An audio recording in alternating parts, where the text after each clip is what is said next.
Sure. Okay, we are live. Hello, hello, hello. Victor's running a little late, so he'll be here soon. Oh. Hey, Simon. Okay, Simon Ochanama. Oh, hello. there's a little echo. Simon Ochanama, how are you doing today? How are you today, Simon? I understand that you don't have a guest this week. I don't think Simon has a guest this week. He's in Bruges, I believe. Where is he? Victor's running a little late. He'll be here soon. He had a couple of things he had to do today. I mean, it's a Friday night, so hold on a second. I have to talk to the girlfriend. What's up? Oh, so he's not gonna show up? No, he'll be here. He'll be here. He's just running a little late. So I want to keep it, I want to start on time, Oh, because it's when? Where is him? here in Why Come Japan, we start on time. No, I mean, where is him? Where is him? Yeah. He's running a little Simon? late. No, not Simon. It's not Simon. It's Victor.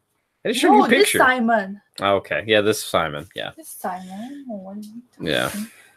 I don't think Kiki wants to be on camera just yet. Cool. Vids of your mom. Hey, Vids of your mom. How's it going? Mogberry. Hey, Mogberry. Good seeing you. Mogberry? Mogberry. Yeah, she was at the YouTube party. You didn't get to meet her. Oh. Vids of your mom. Vids of your mama. You're one of Simon's followers. You followed Simon at first. Your girlfriend's making fun of me on my live stream. There you go. But she doesn't want to be in the live stream. Victor should be here soon. He's just on his way. At least that's what the message said. Hi, hand. She's saying hi to my hand. It's lovely. He probably said my hand. I have followers. Hallelujah. Well. Me? No. I guess maybe he's talking of you. Oh. I guess. Vids of your mom. Vids of your mom. Who did you find first in the J-Vlog community? Me? Gimmeabreakman? Simon? Because I believe we found you on, what was it? Or at least I remember seeing your name first on Simon Ochanama's channel. Because I mean, that name just on itself, Vids of your mom. I have a flower. A flower. It's a great. Okay. No flower. Kuni. Oh, okay. So you saw the Tokyo Kuni interview that I did a little while ago, a couple of months ago. Blue? Yep, I bought a nice premium beer. I brought the Blue Moon because Victor likes to drink, and it's makes the interview a little bit better when you drink. Both of you getting drunk. What's that? Both of guys getting drunk. Both guys getting drunk. Well, I mean, it makes the conversation a bit more entertaining, at least for me. I don't know. I have no flower. I can go send you flowers. Simon has no flowers. What is that in context of? No, Victor will be here soon. As I said, I saw that's a flowers. I have flowers. I saw it's a full. Yeah, you misread it. You misread it as flowers. Yes. I have over 1 million flowers. I should just say that. Yeah. Yeah. Well, actually, I got a pretty funny Meiwaku mail or spam message today, but I'll wait till Victor gets here because I want to share it with him. It's like the perfect call to action. Sorry. I should just use call to actions at the end of my videos using these messages I got in Meiwaku mails, spam messages. What's up? Maybe Victor didn't want to share with you. Yeah, maybe Victor's being late on purpose. I may drink in Bruges. This would give me a good excuse for a shaky camera. Okay. I've heard in the what is it? Bruges. Is it in Bruges or it's just Bruges? Could that be here? No. Bruges is a city. I've heard it's a very nice city. But hopefully, we'll see. Victor will be here soon again. Those just joining us. It's okay. We'll have a conversation tonight. All right. Do you want to be on the camera, Kiki? Well, I look like a soccer mom. You look like a soccer mom. Do you want me to put the camera on here? No. Bruges, just Bruges. Like In Bruges is the movie. Okay. I never saw that movie. Is that any good? In Bruges? What's his name? Colin Farrell and Colin Firth. Maybe not Colin Firth. I'm not sure. You don't want to be in the video? Want me to turn the camera on you? No? Okay, I guess not. Soccer moms of YouTube. There you go. Yes. Yeah. Indeed. Sure. How's everybody tonight? Is everybody good? I think Victor is at. I think he told me he's at a comedy club.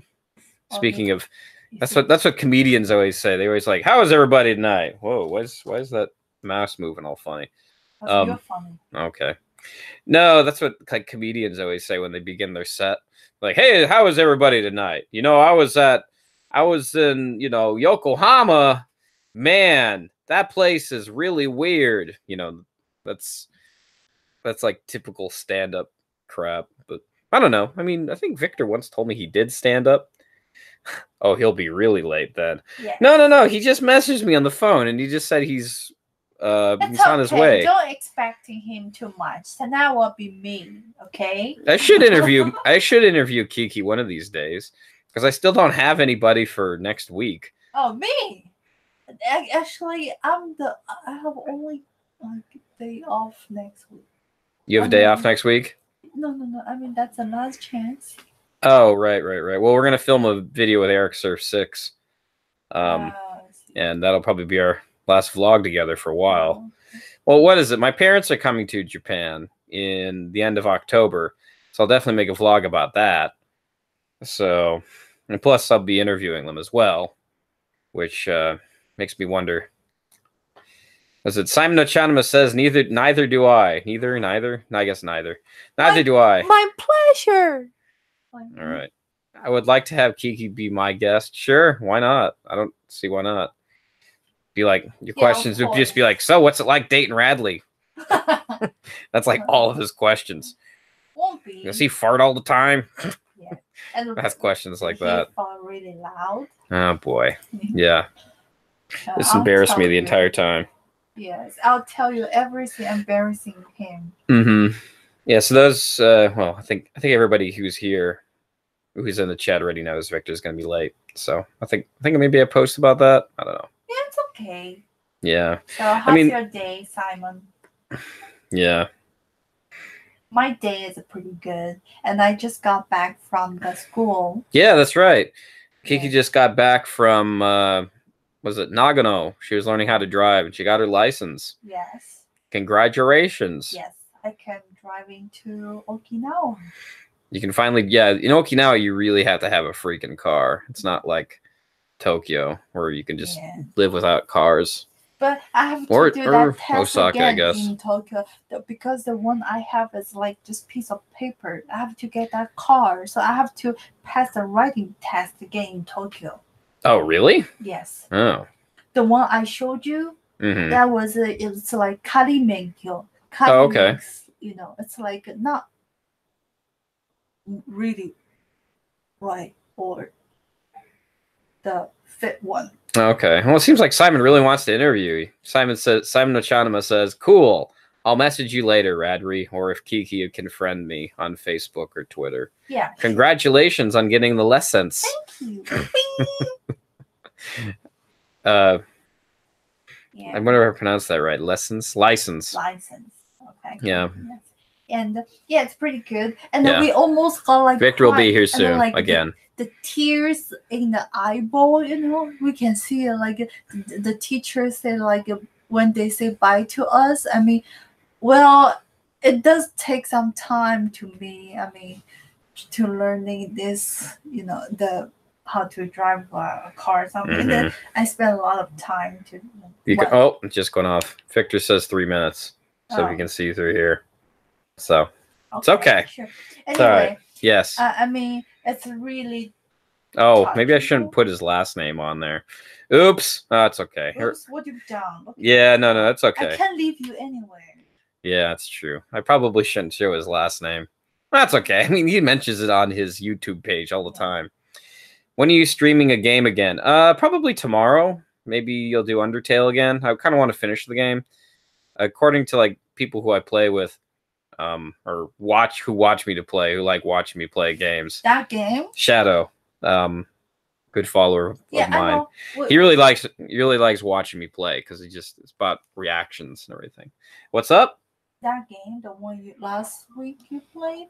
Yeah, Undertale. Oh, I know, like that. Kiki really didn't like that game, but it's one of those. It's a different kind of game. That game. LPG. No, it's an RPG, a role-playing game. It's the pacing is much different. It's not like your typical kind of game. It's a very emotional game. Okay, does anybody don't like that either? Yeah, some people don't like RPGs. Yeah, They're not for everybody. I think it's too it's like reading novels. It's like I don't know what I'm doing, you know. Well, you ever played a dating simulator? No. App? Like a dating simulator application is kind of like that. No. They're really popular in China, aren't they? No.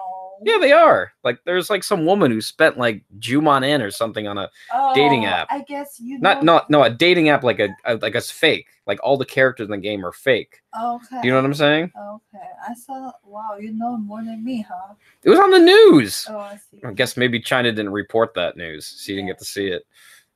Yeah, maybe they do, but it's not that popular anymore.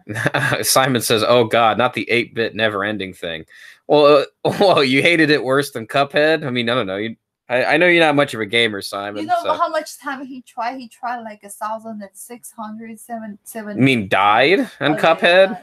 No, I died like about over 1,000 times. Yeah, right. 1,000. Hey, it was worth it. I beat the game. Yeah, you know, sure. It shows that failure does pay. Yeah, but anyway, Victor's almost here. Just let you know again. Don't worry. Don't expecting him too much, dude. We can keep talking. Actually, yeah, Kiki just got home a couple of hours ago. Yeah, so I have a lot of talking. A lot of things to say. I don't know. I mean, it's good to appreciate different kinds of games. You know, it's kind of like going to a different culture. Oh, am I getting messaged? I am getting buzz. Hold on. Buzz. All right. What's this? Oh, it's Simon. He sent me a picture of himself. Oh. Wow. It's a daylight there? Yeah, it is very daylight there. Cool. Okay. Oh, I'm getting buzzed again. Get a bug again. Where is it? He's in the car? Yeah, he's in the car. Oh. Nothing like sitting in a supermarket car watching Why Come Japan. That's when you know you got it made. You should do vlogs that way. Do supermarket vlogs with Simon. Simon just sent me a picture of himself in a car watching Why Come Japan. Or maybe I'm not supposed to reveal that. I'm sorry. Oh well. Sorry, Simon. Don't tell me anything. It's like I'm on live streaming, you know? So I'm gonna reveal everything. If you send shit to me, I'm gonna reveal it. Have you heard about that? Sorry, like when you're calling the phone, you will pick everything the people who give to you. Okay. Oh yeah, kind of like when you're writing a letter and if somebody's talking. Like one time we were talking about Donald Trump and then all of a sudden Donald Trump shows up in one of my friend's cards. I'm like, God damn it, I don't want to write Trump's name in like one of my birthday or like somebody's birthday card. Like happy birthday, Trump. Like, wait, no, that's not what I wanted to say. Anyway, Mogberry says, I love Undertale. My friend is currently streaming Cuphead. Yep, that game is impossible. It's not impossible. You just have to be good. That's all. It's really hard. Yeah, but I like it. No, I don't mean the attention to detail that they really put in that game really makes the gameplay really enjoyable. So that's what part of makes that game really fun. I mean, and plus you have to be a really good gamer to play that kind of a game. Anyway.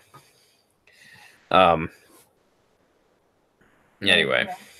So probably more Undertale tomorrow. Because I want to complete the game, because I'm a completionist. I like to complete things very much so. It's sort of like if I start a book, I don't want to stop it halfway in the middle. Usually if you stop books like halfway in the middle of something, then you pick it up later. You're like, wait, what was going on again? What was happening again? Who am I? You know. But yeah, that's just the crux of the biscuit, or the anything new recently in Japan? Anything new recently in Japan? Yeah, you think that like because this podcast is about Japan, I should talk something about Japan. What's up? Yeah, sure. Shinzo Abe supposedly won again. Yeah, sure, I know that. You know what? Like today I got from Nagano. Yeah, right, from Nagano. When I got in Shinjuku, I feel like countryside people. You feel like a countryside person just from going to Nagano? Because there's no much like lights. Oh. But I like a lot because they have some onsen there. It's really good. I really Oh, well, well, getting buzzed. Hold on. I think I like. Hey, I'm about to get on. Cool. All right, Victor's almost here. We should like give him an encore. I don't know, not encore. Encore is like after you're about to leave. Standing ovation. Encore. Yeah. Oh. 3 minutes longer in Nagoya than Tokyo. Not a lot of people know that. 3 minutes longer. Oh, here we go. He's here. Hey. Oh, hold on. Let me turn something off. Hey, Victor, how you doing? Oh, good. I'm just checking the sound. Good Yeah, work. I gotta check my. I'm getting dual sound here. Hold on a second. Oh. Hey, I'm sorry. Where is hold the? on. I can't hear you. Hold on a second. Oh, just a second. Let me. Could be me. Hold on. Can you hear me? Yes. Shit. Yes. Okay, good. Hold on a second. I'm getting. Can you hear me? Yeah, I'm getting some weird feedback on my mic. Hold on a second. There's some really weird feedback. Yo, he's a DJ. My girlfriend thinks you look like a DJ. Anyway. No, that's on. What's going on here? Oh, I see. It's the configuration. Okay, hold on. Fun times. How long you didn't get a haircut? How long has it been since I had a haircut? I don't know. It's been a while. 2 months? 2 years? Here we go. All right. Victor, say something. Ah, shit. It's not working. Hold on. Push the wrong button. You can sing a song. God damn it. Nah, I'm not hearing anything. Hold on. I'm still getting it through the TV. Damn it. Hold on. Hell you. Ah, damn it. He's so soft. This is like when you set up before the show, but whatever. Maybe I should ask people out there. Are you getting a weird sound thing? You hearing something weird in terms of sound? Uh-oh. I can't hear anybody. What? Uh-oh. Yep. Yeah, hooray. Simon says, hooray, this always happens. Did I turn off your mic on accident? What the hell happened? You probably did. I don't think I did. What's this, that voice? That's your voice. Yeah, no, it's my voice. Oh. Oh, Jesus Christ. Is that really loud? No, it's like I always have this problem right when I don't want it. You know? You probably should write down that. Well, no, I usually do write it down. Everything is always saved and everything. Ah, Jesus Christ. So you forgot which one. So calm down. Just pick the right. Well, I mean, this stuff freaks me out because, you know. So, Victor, you No, can I still sing can't a hear him. song. Hold on, I'm getting buzzed. Can you hear me? No, I can't hear you. Hold on, I'm not sure what's going on. Maybe I pushed the wrong button here. I would like to hear you sing a song. All right, that's the default. That's me. He does sing a song. That's strange. And the dance. Yo. Okay, can you hear me now? Yes, now I can hear you. Okay. Okay, you know what? It's There we go. Got it. Okay, now it's perfect. It wasn't. It probably wasn't you. I think my Samsung mic is dying. It works sometimes. Sometimes it doesn't work. I don't know. Okay. Sorry, man. It's a good mic, but for some reason it's not connecting smoothly. Oh, okay. Yeah, you look very incognito. If the light's all dark like that. How you doing? Good, all right? man. Good, man. Sorry for the delay. I rushed on, but I missed it.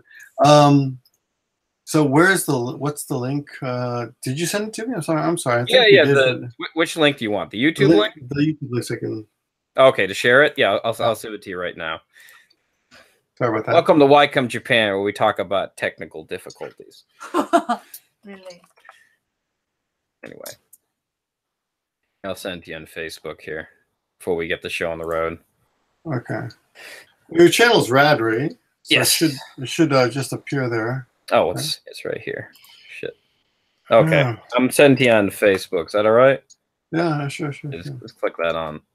Shay Roberts. I don't know who he is. Shay Roberts, he's kind of unknown. I mean, he did a couple of stuff where he did a bunch of videos on hiking in Japan. Interesting stuff. He's got a great podcasting voice.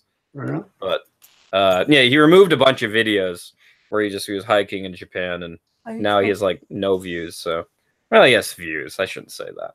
He has his own podcast. Get to meet, I don't know, interesting new people every now and then. Oh, yeah. So, okay. I'm just sharing this link. Yeah. Live now. Okay. Kiku's telling me what not to do on camera, and now she's hitting me for saying that. My girlfriend. All right. No, okay. She's probably right. It's like, it's a bad look for you. She seems a bit. She seems a bit bossy, if you don't mind me saying. That's fine. No, it's okay. I'm used to it. I'm used to people. I actually kind of prefer it. See, you are the, like, you know, what's that? What would you call? Okay. You. I am the what? Can you hear her, Victor? Well, yes, I can hear her very well. You are the M. I'm the M. Okay. All right. Yeah, that's. I'm very M. All right. I've never thought of you as an M, but okay. Well, whatever. Hey, Zach, how's it going? What's up, guys? Is Zach there? Is that Zach? Zach 787. Which Zach is that? The Hanami Zach. Okay, Zach. Okay. How many Zachs do you know? Only, well, a couple, but I mean, I don't know. I'm glad to see Zach. Hey, Zach, how you doing? Okay. All right. We ready? All right, let's go. All right, I'll do the intro. Okay. Welcome to another edition of Why Come Japan. I'm your host, Mr. Radrey, where I interview creatives here in Japan, where we talk about the craft and what it's like to make art and things and fun things in Japan. And today on my show is Mr. Victor Gimmeabreakman, formerly Gimmeabreakman, now ASMR Sounds of Japan. Yes. I thought he's gonna leave. How are you doing today? Please and this is and if you can hear my girlfriend, that's my girlfriend Kiki. Oh, yes. hi. Yes. Yes. How are you today, Victor? I got to tell you, I'm already. I'm not feeling this. This voice, this overhead, godly voice. Controlling everything already. Oh, okay. Oh, you mean my girlfriend? Yes. Oh, okay. All right. I'll just tell her to. I got to tell you, I'm a little. No, it's fine. I'm a little intimidated. No, not intimidated, but I'm a little. Not even threatened. I'm a little bit challenged. I'm challenged. Okay. Like, how should I deal with this voice coming out from the side? I can't even see her. I don't even know. How dare you? Yeah. I know. It's a non-stop adventure, really. All right. So She's like this. Okay, good. Oh, good. Okay. What's up? We can do it. World War II. Yeah. No, my girlfriend bought me this in Spain. I guess, but I don't really drink beer. But because I'm with you, I guess I'll drink this. I bought a Blue Moon. It's a good moon. I'm just in Osaka. That's all we had the fridge tonight. So. Oh, really? That's very nice. That's a very nice kind of bottle opener. Oh, geez. I can never get. It's hard to like show people this and open the bottle at the same time. I can do it. I can help you. Oh, there we go. I got it. All right. It's open. Got it. All right. I like her. She's funny. Cheers. Yeah. I was thinking about changing this whole podcast setup just where I have her in the room, just so I could set up more kind of a setup, sort of like H3 podcast has their setup. You ever watching this show? Oh yeah, I love that show. They're great. I love them. I think she's really come out of her shell. But I don't know if she was always playing it up, like pretending to be. You talking about Ela? Yeah. His girlfriend. I don't know. Yeah. Sorry. Yeah. I know Double Chins, but Ethan. Ethan. Yes, Ethan. Yes. All right. I've seen like 10 of their shows, but I can't say I quite know them. But I'm impressed with them, and of course they're doing very well. So. Yeah. No. I mean, I always listen to all their podcasts, so it's kind of an inspiration for this show. I wasn't even going to do this show live until I saw them. So do you have a podcast? What do you mean? Do I have a pod? I mean, this is technically a podcast. I mean, this is the live show. Okay. So if people want to. So this becomes a podcast. People can actually download this on iTunes later. Yeah, you can just go to iTunes and listen to whatever you want. Actually, I kind of got the idea from you somewhat because like you always do 2.5 Oyajis, but I've never really like watched your faces, and I'm just like I'd love to listen to this, but like I don't want to eat up my data on my phone. Of course.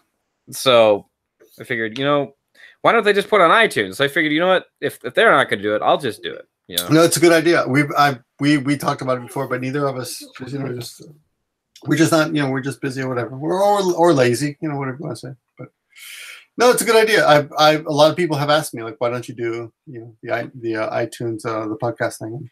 To be honest, I have no idea. I don't even know how that's even done. So I'm curious about it. I know it can't be that difficult because Joe Rogan doesn't. He's not a brain surgeon or anything. So. It is time consuming though. It's a lot of copy paste, share, put up. It costs you a little bit of money, and you have to have your own website, but that's about it. Okay. Well, I've got those, and I guess I got a little money to spare on the side. But anyway, thanks for having me on. I don't usually do these kind of interview things. I don't really find myself incredibly interesting, but right. But at the same time, I find most people to be gratingly annoying. So really. No, I mean that's kind of my fault. I'm slapping. I'm on Facebook and I'm just slapping my face all the time, thinking, "Oh my God, these opinions that are coming out." So. Oh, just from people that you're friends with on Facebook. Yeah, and actually, some of them are very good friends, but it's just, oh my God. Well, I just think a lot of the problem though is that it's kind of like stream of consciousness sometimes, Facebook, and like you don't really think of like as the internet as like this metropolis or this public space. You just think of it as your own private space. You don't really feel like, what do they say? There's like some old Japanese saying that said like you wear 3 masks. One mask is the mask you show the world. The other mask is the one you only show to your friends, and the third mask is the one you don't show to anybody. Yeah. I've heard that one before. Yeah, and then like I'm guessing like maybe in between like the one you don't show anybody and like the friend mask is probably the one you see on the internet. Do you have a face to show your dog? Do I have a face to show my dog? I don't have a dog.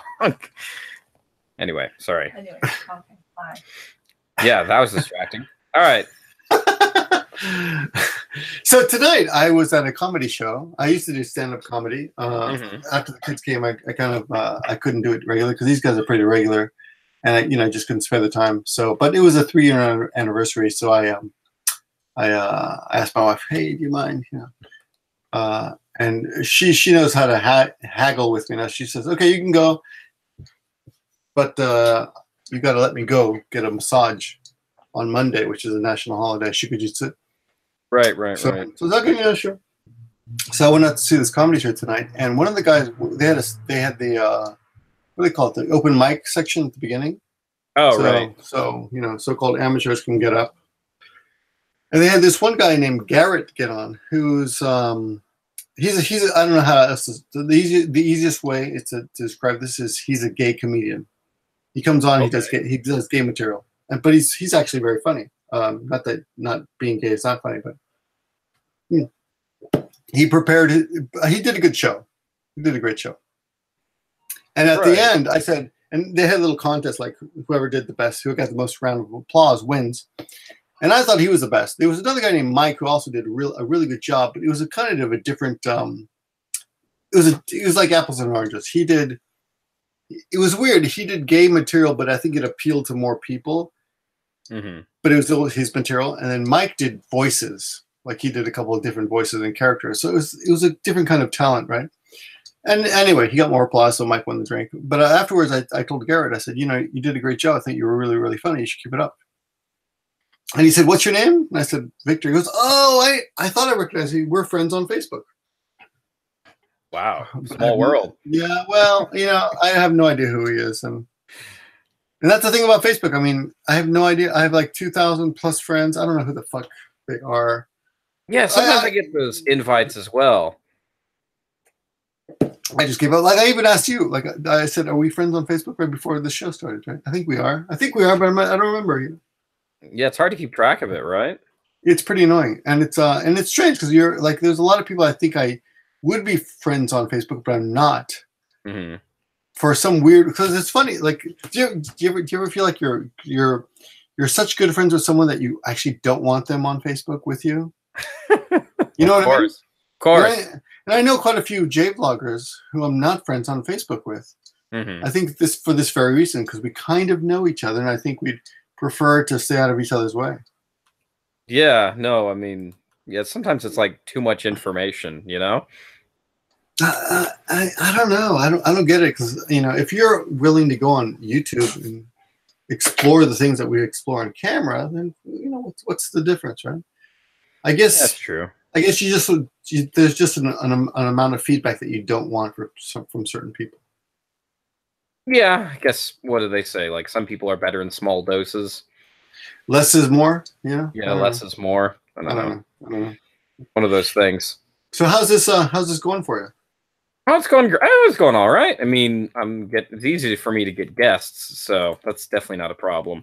I mean, in terms of like growth, it's not doing very well. But I mean, what I probably need to do is make more vlogs or I don't know, video essays or whatever. But I really have to make time for those. So you've made a couple of really good viral type videos that have not gone viral, but are really good videos, right?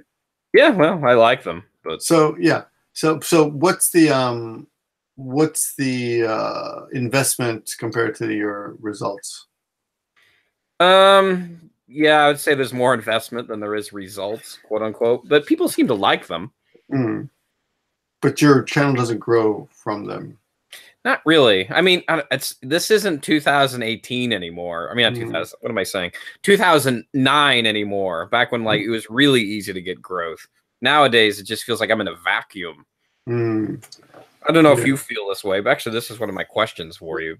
Okay. Well, actually, I'm asking you a question. That's not no, it's fine. I mean, that's not my place today. Well, so I was on Gimmeabreakman for. I've been there. It was kind of a joke channel that I started off. I just did it as a response channel and as a joke channel, and it took off because, ironically, it was my don't give a shit channel. Right. And for some reason, I would put any kind of shit up there that I just felt like it. And anyway, it did really well, and it actually outgrew my more culture channel. And when I turned it to the ASMR stuff. When I changed the name and kind of rebranded or attempted to rebrand myself, it really took off. So I was actually shrinking in size for about 10 months. Really? So I was stuck at 113,000 for about 10 months. I mean, and I would gain tons of subs every month, but at the same time would lose more. So I was slightly shrinking, about 10 a month. So turning it into ASMR really paid off. Yeah, and it wasn't anything I actually did consciously. Of course, I made a conscious effort in the end, but I mean, I accidentally discovered that I was doing it without realizing it. I just made a couple of videos that people seem to really, really like, and if you look at your stats on your channel, you realize, well, this is amazing results compared to the other stuff. So you got to do what the people want to see, right? Well, I guess it's subjective, though. Well, here's the weird thing. Okay, I got a bag right here next to me. All right. So I was at the comedy show tonight, so I brought this with me. But as a result of the AMR stuff, I actually went out and I bought really good mics, and I started getting into mics. I was really interested in mics. So I actually bought a Rode NTG4, which is a $400 mic. This is nice. This is a Rode NTG4. It's a professional mic, right? It costs $400 or $500. I don't even remember now. And I ended up buying a Zoom. The one where you turn the gain up really high. Yeah, that's what I'm using. I'm using the Zoom. Which one? H4. Yeah, this is the H6. Oh, okay. Yeah, that's a better model than mine. Yeah, it's a slightly better model. To be honest, it's probably overkill, but it's got growth potential a little bit more than the 4, and it costs $100 more or whatever. So but it's amazing, right? So after I started getting into ASMR, like honestly, I didn't give a shit at first. I thought this is just weird. Yeah. But after I started like really looking into it, it became fascinating. Like, wow, sounds are really cool. I mean, if you actually concentrate on sound alone, I started seeing commercials for the Zoom H6 and Zoom H7, which is above my head. But I was like, wow, these are really cool mics. You know, the sounds are fascinating, and I want to be in on the capture. You know, I want to do this too, but I don't know what I'm doing. So I you know, I got a lot of views on Gimmeabreakman. Changed the name and decided I'm going to try to figure out this sound world, because it's really interesting. It's an art, you know. It really is an art that I'm interested in. So that's part of what I want to do on YouTube. But the other thing is, you know, the reason I got on YouTube in the beginning was just because I like communicating with people. Yeah, right. And I want the feedback. I want to hear what people say. Yeah, what's also kind of weird about ASMR is, like, I think that's only something that you would only see on YouTube. Like, I can't see, like, I mean, maybe like in a few years or maybe soon, I don't know. Probably Hollywood will probably cash in on it. Netflix has an ASMR show. Do they? That I didn't know. Okay. It just came out. Interesting. I have to give that a watch. And they featured it on Jimmy Kimmel a couple of months ago. They had a whole program on, hey, this is what ASMR is. They interviewed all those kids and talked about what is it, you know, why do you like it? Okay. Well, since we're on the subject of ASMR, I have a few ASMR questions. And I'm not an expert at all, but sure, go ahead. Yeah, no. When did really ASMR become a thing? When did it become like? Oh no, I was shocked. Like this year, I'm looking around. I'm like, oh, all these channels. And okay, I'll tell you I'll give you some, probably your listeners, the 15 few people who are watching us right now. So a million views on my Gimmeabreakman channel is approximately $2,000 or $3,000. Okay. Okay. So some of these ASMR channels are getting 6,000, 12,000, 20,000 million views a month. Huh. So even if you cut my estimation in half, because of course it's hard to tell whether everyone else will do as well as I did. You know? That's still a hell of a lot of money. It is. I mean, that's a killing. That's a killing. That's a life. Yeah. You know? And you just got to play certain personas and certain characters. Because, like, I tried to dive into this world a couple weeks ago. I don't do those characters yet. I don't see myself doing that yet. But I am honestly think I'm into the sound. Like I have matches, right? And I haven't done this yet, but I'm thinking I'm gonna make a video where I'm just gonna just light a match on camera with my good mic. Yeah. And I'm gonna tape that. I'm gonna capture that sound, and it's gonna be fucking awesome. You know, I've done beer sound. I've done the opening of it. The weirdest sounds I've done that nobody gives a shit about. Okay. Yeah. Disappointing for me as a creator, but still satisfying as a creator in that I actually captured the sound. Was I got a jar of peanut butter and I opened it. And I don't know if you can remember that, but the feeling of opening up a fresh jar of peanut butter. Yeah. You know, it's like it's like a virgin. You know, I mean, not that deep flowering a virgin is the ultimate thing to capture on camera, but but in a way, it's kind of a beautiful, clean. You know, oh my God, this is the first time. Right, and you're opening, and I got the sound captured really, really well. Or when you open up a can of beer. Right, you open up slowly, and you have the shua shua, the fizz of the beer. Right. Japanese for that, the onomatopoeia is shua shua. Yeah. So that sound is beautiful, and the sound of a match, you know, those are just beautiful sounds, and I can see that. I can see how people can appreciate that and get into that. I don't quite get a lot of the ASMR, like women pretending to cut people's hair. Like they'll put the camera like right there and they'll snap their scissors around fake hair in front of the camera. I don't quite get that.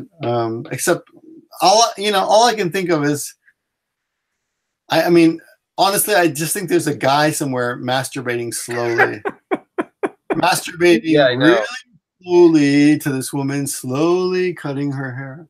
Well, because I shared a couple of these videos with my friends, like get opinions on them, and one of them was telling me, I don't know if I'm supposed to jerk off or if I'm supposed to like be relaxed. I don't know how to feel, you know? But when they have a beautiful woman pretending to cut your hair, Yeah. yeah, I don't know either. Yeah, I don't know either. But I am interested in sound quality, and I mean, I think it's really beautiful. You should be a condescending English teacher, ASMR. I haven't seen a lot of men doing it, but I mean, my haircut videos are they're not effortless. They take a lot of work, actually. I mean, I have to find someone to get a haircut, or and I have to go and record it, and I have to really edit the sound and clean it up a little bit, quite a bit. Like the last video took me like 3 days to clean it up, and I was really uncomfortable with the quality at the end. I just thought, oh man, these mics I have are too good. They picked up too much, and I don't know how to clean it up. I don't know how to use them correctly. So in a way, less is more. Sometimes when your mics suck, you get whatever you can and use that. But these mics are so good; they pick up the whole fucking room. Every tiny little sound, right? Somebody opened the door, the next door neighbor dog barking, the air conditioning, like psst, everything. But when you're there, and I hate to say this, but I hate to admit this, but it's something I guess I gotta start facing. When you get older, your hearing starts going. Well, yeah, that's why they use hearing aids. Well, yeah, but here's the weird thing about this that no one talks about that. Okay, so do you wear glasses or contacts? Yeah, I wear contacts. Yes. Okay. So, do you feel like a fucking old person because you wear contacts? Not really, because I started wearing them when I was a kid. Yeah, but would you feel old if someone said you need a hearing aid? Yes. Yes. See? But why? It's the same fucking thing, right? Yeah, I guess so. I don't know. I mean, you're losing your eyesight, you're losing your hearing. It's the same thing. It's just a different function. But for some reason, there's a stigma about hearing aids. Right? I mean, I never thought about it. And I'm not at the point that I need that yet. Mm-hmm. Yeah. But I'm thinking it's gonna come. It's gonna come, right? I mean, and then what? Generates. I'm going to need a hearing aid to really pick up everything, right? Yeah. But I'm wondering about that at that time. And the thing is, people are going to, if I were, look, my hearing's actually okay right now. I think, but I just started to realize that that might be the next thing to go, because my eyes started going 10 years ago, or actually 20 years ago, when I started studying kanji. When I came to Japan, I was fine. Well, how old were you when you came to Japan? I was 22. Okay, so I was a little bit younger than you when I first got here. Oh, really? How old were you? I was like 21. Oh, okay. 20? No, it's 21. Yeah, 21. Okay. Because I was 22. I came in 2009. I came in 1992 or 1. I don't remember 91 or 92, but anyway, I'm pretty sure I was 22. Right. Okay, you came here in 92. Japan must have been a very different place back then. Because I was listening to Hiko Simon's podcast episode on like one of my friends' shows, ALT Insider Podcast or Inside Japan Podcast, James Vinovich, and I think that's how you pronounce his name. And he was telling me that there's been certain different types of generations of people who've come to Japan. And he was mentioning you, that he said that you came mostly because it was around the time when Japan was becoming this huge economic mecca. No, I missed that mecca. I came right after it. You came right after it, like like post bubble. I missed the bubble. Okay. But when I came over, I was able to snag a few privates that were still really, really juicy. So I had I think 2 privates that were paying. One was paying 7,000 or 8,000 an hour, and the other was paying 12 an hour. 12,000. So it's 100 and what it would be in today's English, $120. And the funny thing is, those students offered the money. Like usually, I mean, to be honest, I wouldn't have even. I mean, it would have been hard to negotiate because I had no language skills at all in those days. So they're like, okay, so we will pay you. They write it down and show me the paper. It's like, how about this per hour? And I was like, okay, But it wasn't. It was the negotiation was very minimal. It was just like, okay, how about this? I'm like, okay, cool, that's great. $120 an hour. So I had this one mother and her daughter that I would teach simultaneously. Mm-hmm. And they owned a shrine or a temple. I think it was a temple. It was a temple. Not a All shrine. right. In Sakai, and they were apparently. I found out later they were like, they owned a very, very nice and highfalutin, sophisticated, whatever. What's it called? High ranking. They were rich. They were rich, and they held the city shrine. So they had money. So the funny thing about for people who are watching, people in America, you think of priests and Buddhist monks, you think of poor people, right? But that's not true at all in Japan. Mm-hmm. You have priests like Shinto priests and Buddhist priests who actually drive BMWs and Mercedes. Yeah. So it was a middle-aged woman. She was very cool, and she had her daughter, maybe it might have even been her granddaughter. I don't remember rightly, but I taught them for 8,000 yen an hour. And about a few months later, I got another woman who wanted to break off from the school because I was leaving the school when I'd been working after a year. So it must have been a year. And she wanted me to teach her and her daughter at the same time. Mm-hmm. And then she offered 12,000. So I mean those were juicy days. I mean, what's just so your viewers can get an idea, right? That's a pretty amazing per hour price, wouldn't you say? Yeah, no, I'd say that's pretty good. I'd go for that. That's pretty juicy. So wait a minute, I want to go backtrack a bit here. Like, Sure. what was the original appeal of coming to Japan? Well, I speak Spanish because my parents are Spanish speakers. And I was actually born in Peru, but so my ability to speak Spanish wasn't because of any hard work I put into it. It was just I was just lucky. I was a victim of circumstances, so to speak. But I had heard. I was always curious to see if I could learn another language. I was very good at English. I was an English literature major, and I did very well at university. And got a A- in my degree, whatever, big deal. And I'm a Spanish originally. I'm a Spanish speaker. Okay. But I majored in English lit, right? And I did well. But I was always curious to see if I could learn other languages. So and I had heard that you could come to Japan and work. So I thought I'm going to try it. I'll go to Japan. And the other thing was my father was a big fan of the Akira Kurosawa or Kurosawa Akira. It always comes back to Kurosawa. Yeah, of his films, and of course he's the director of the Seven Samurai, Yoshimbo. What else? Tons of other. Ran, Rashomon. He's. I would say he's the He's a Hitchcock. What do you think, Hitchcock? I guess so. The Hitchcock of Japan. He's the Hitchcock of Japan. You could say that. Very respected director. But growing up, my father saw a lot of his movies and admired the Japanese. And the fact that the Japanese had lost World War II, but despite losing, had become a superpower. Right, economically speaking, right. He, and the old joke back in those days, you may or may not have heard this joke. If Japan loses another war, they're going to take over the world. No, I've never heard that one. Right, so it's a good one. So anyway, my father admired hard work. So he said, the Japanese are great. So when I decided I'm going to check it out, I'm sure I was slightly influenced because of that. And I was influenced by the fact that Japanese is said to be one of the most difficult languages ever.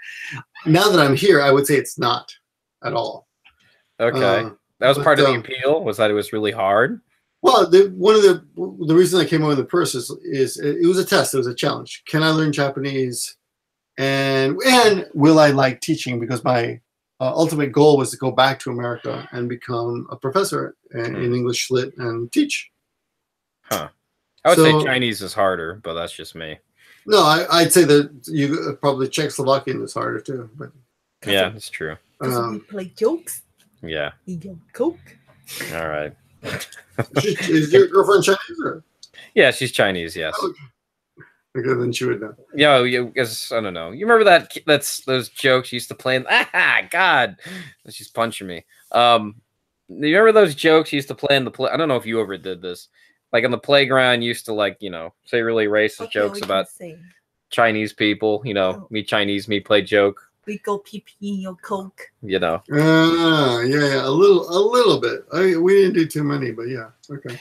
Well, yeah, I always, I mean, we kind of throw it around as an endearment, like saying what we say, like I'm Chinese, so I play jokes, so A+ for effort on that joke. But anyway, anyway, okay, so you mostly that's why I came over, just to see if I could learn the language, and my initial idea was stick it out for 1 year, see if I can pick up the language, and see if I like learning, if I like teaching. And if I do, I'll go back and become a proper professor. And then 1 year just became another year, and then the year became... Well, of course, I met a girl. Oh, okay. And I fell in love, and you know how it goes. So I ended up staying a little bit longer. And then, 7 years down the line, we broke up. And by that time, I had invested so much time in learning the language, and I didn't want to just be like a loser and go back to America with my tail between my legs, with a broken heart. I just thought, fuck that. I'm going to stick it out and see what I can do here. So I became the head of the first non-Japanese head of an English school in Nagoya. Really? That I didn't know. So there was I worked for in Nagoya, you mean? So in Nagoya, I was an employee at YWCA. Okay. Which is a women's school, but they have male teachers, right? And all the head teachers had been Japanese until now. And then I came along and I applied for the head teacher job, and I got it. I had the respect of the staff and blah blah. So I became the head teacher there. So I had a lot of, it was a prestigious position, I suppose. You know how people are. Oh, you're the head teacher. I'm supposedly a head teacher. It doesn't feel like anything to me. Well, it was the YMCA. Like I'm given head, but anyway. So anyway, I became the head teacher of that particular school, and my classes were sold out like a month. I mean, I'm sorry, a year or 2 years, ahead of time. So. So the staff, because the funny thing about YWCA is that it's a great school, but it's also a charity. Like they don't give a shit about making money. Oh, so it wasn't too lucrative for you. No, it wasn't that. It was that they didn't care. They would max out and they wouldn't care about expanding. They're like, okay, this is all we have. Oh, I see. So, but they did say this. Victor, your classes are sold out for the next 2 years. You should open up your own school. Huh. And make your own, and the staff, the head staff there, like my bosses, for all practical purposes, said that to me. What do you think your appeal was? I don't know. I enjoyed it. I just enjoyed my work. Oh, okay. Because you enjoyed the work, they enjoyed it as well. Well, you know what? I was you'll find this interesting. Okay. Okay. This is back in VHS days. I remember. Okay, VHS days. I'm a millennial, so I saw this. So some of the first movies I brought over were Mask and Speed. Mask and Speed. Okay, the one with the guy with the weird face, and then the other one. Keanu Reeves and Jim Carrey. Right. So those were on VHS, and I brought them over, and I typed out the scripts. And I taught those scripts to students, and I was and as far as I know, I'm the first teacher. I'm sure there must have been somebody else who was doing it before me, but as far as I know, I was the first person to offer those classes, like learn English through movies, back in 1990. I think it was 94. Well, there probably wasn't that many materials back then. There was no material then. Everyone was doing just textbooks, and people there were a lot of other ideas, a lot of very creative ideas out there, but nobody was trying to teach movies yet. It was just the technology was tough. VHS is all we had. And I guess the Japanese couldn't teach a script because nobody had script books yet, and they weren't publishing the books yet. Now they have tons, but back then there were no script books. There was nothing. And it was kind of a shady field. Like, can you get away with it? Is it copyright? You know, nobody really knew anything. I'm sure it's fine. I mean, today, would you do that today? Do you do it? Do you do that today? Officially, no. It's illegal. Okay. Is it? Yeah. Oh. So officially now I can buy the books and I can teach the scripts. Oh, I guess trying to sell it. Yeah, I guess that's illegal. Yeah. But I've done this. What I've done is if you go to a store and you find if you go to a used store, they'll sell old DVDs.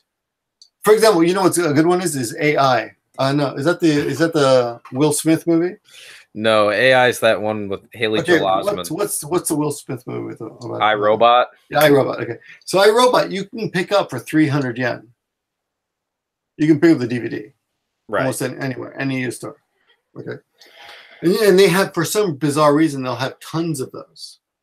Okay, so I'll buy like 10 of them, and then I'll resell them to my students, often for cost. Like I won't make any money off them, but I automatically have material. And then I'll type out certain scenes that I think are interesting to teach. And there you go. You've actually got material. Instead of using a textbook, you've got a movie that you can teach. Yeah, and plus it's visual. Yeah, and let's be fair. I mean, you might be a great teacher, Radrey, but who are people going to remember? Your words or Brad Pitt's words? Putting it in that context, yes, you're right. So if you've got Brad Pitt saying something or Tom Cruise saying something, whatever it is, they're going to remember that much better, which with a lot more impact than they will from just a teacher.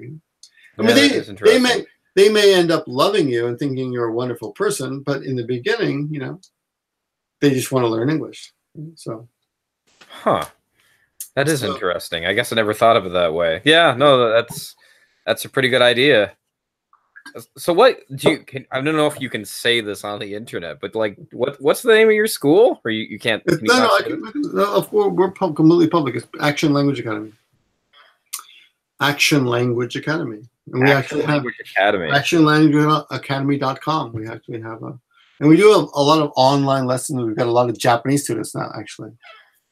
Oh, like how do you advertise? We don't advertise at all. You don't advertise? Holy shit! People just find us. Like people just say, "I heard about you," and they just come. Which saves word of mouth. We did advertise for a while, but it was like $60,000, 60,000 yen a month. Hey Andy, hey the Andy-san is here. Hey the Andy-san, fuck you. Let's get some drama going. This guy blocked me for no reason at all. Like I don't know what the fuck his problem was. Wow. He was a Patreon supporter, and then then I don't know. I'm sure it has some weird, something to do with Sam. I have no idea what, but he blocked me, and I didn't even know he blocked me until I saw he was talking shit about me in other videos, and I'm like, that's weird. All right, good. No. I mean, I understand he suffers from depression and all that. So he's a friend of the show. I mean, he was on the show. So well, good. All right. It's just weird to why be. And I've never done anything but support the guy.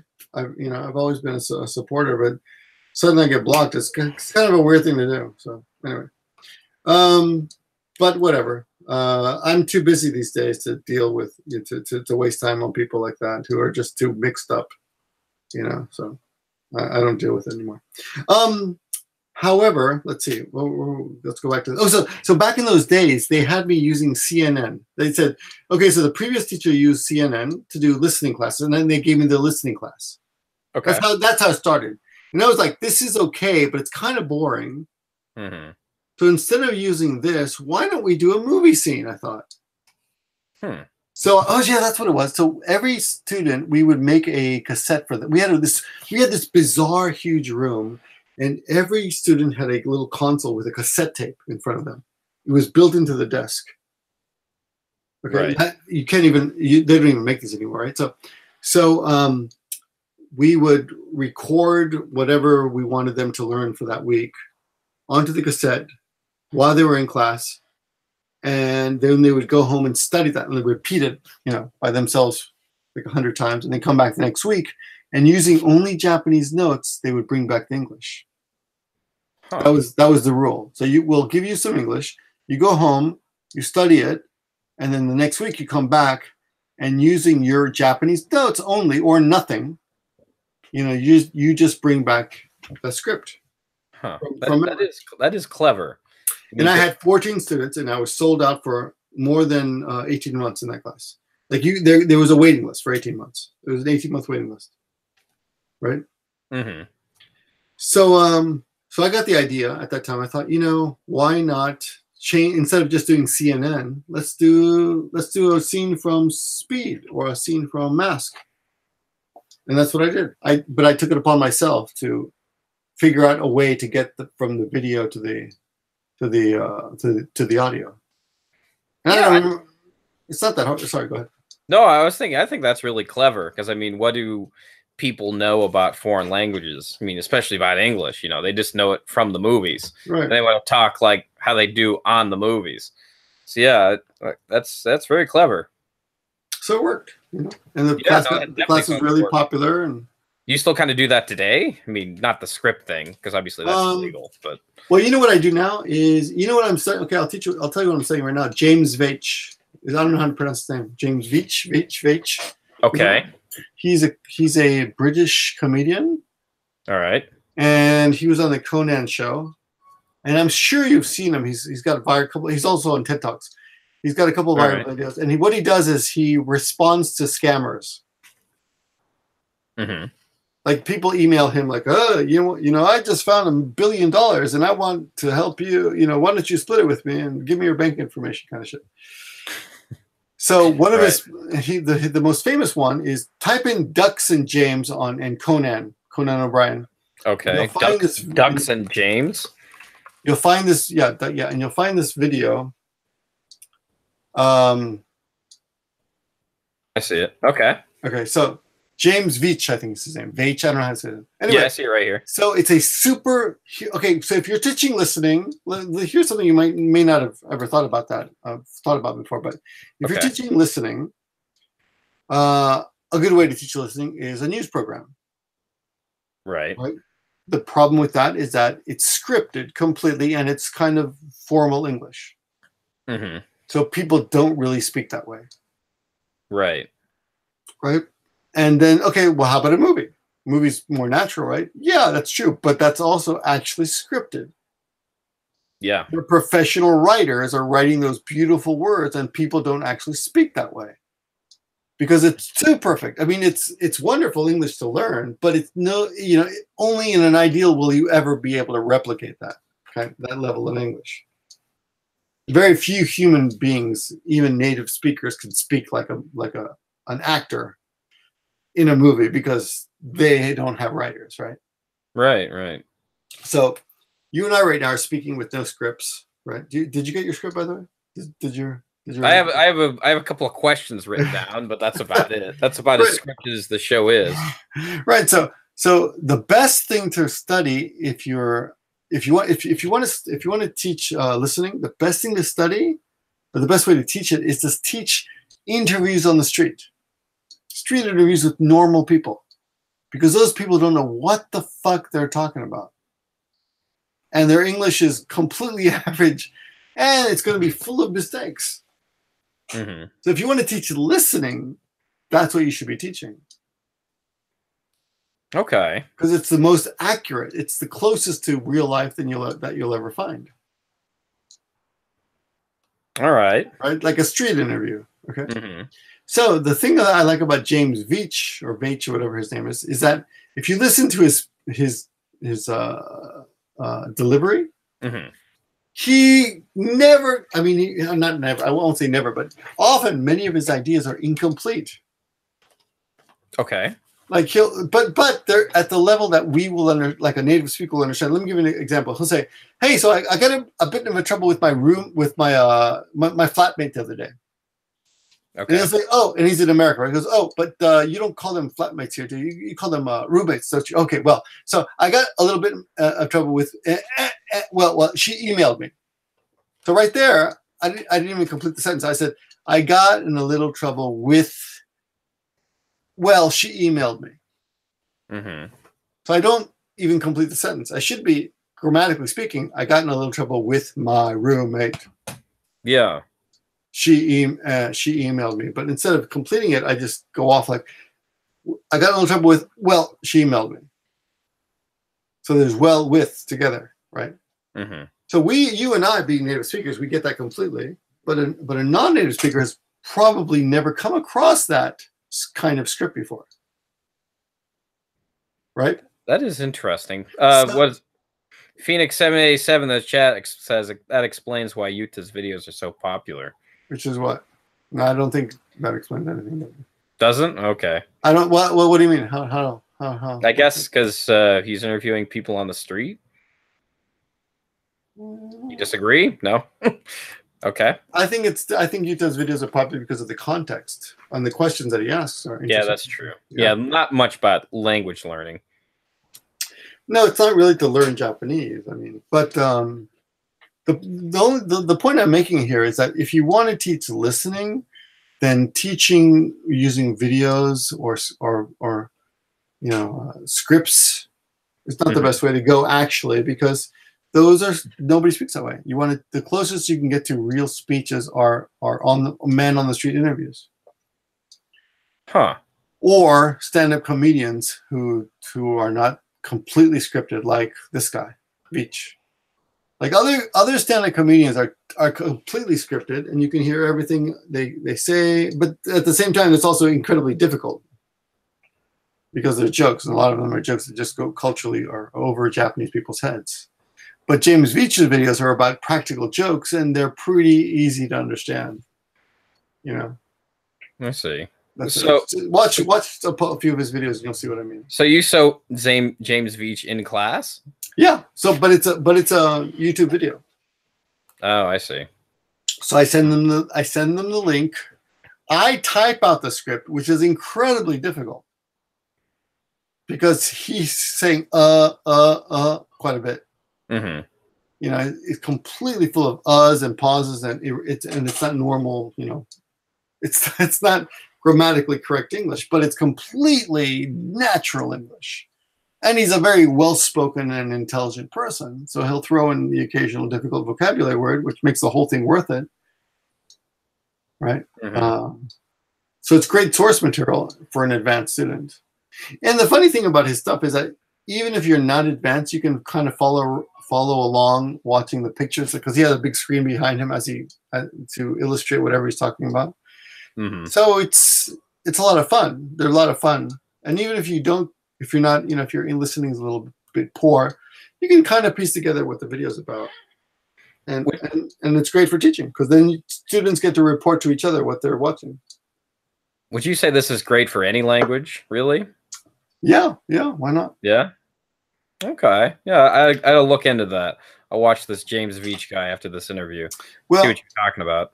I would like, when you're watching television, Japanese. Well, the problem with the Japanese language is that most Japanese have learned the proper way to speak. Mm-hmm. From their parents or something? Yeah, or from schools. So for that reason, their videos they're not scripted, but there's nothing creative or original about the conversation. Okay. Right. So they say, for example, 今日は恋愛について話したいと思います.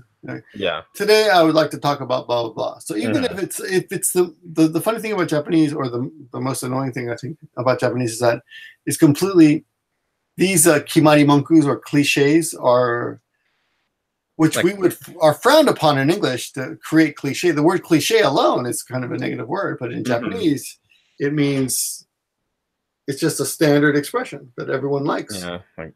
Yeah, sumanai desu ka, that kind of thing. Like this old thing. Yeah.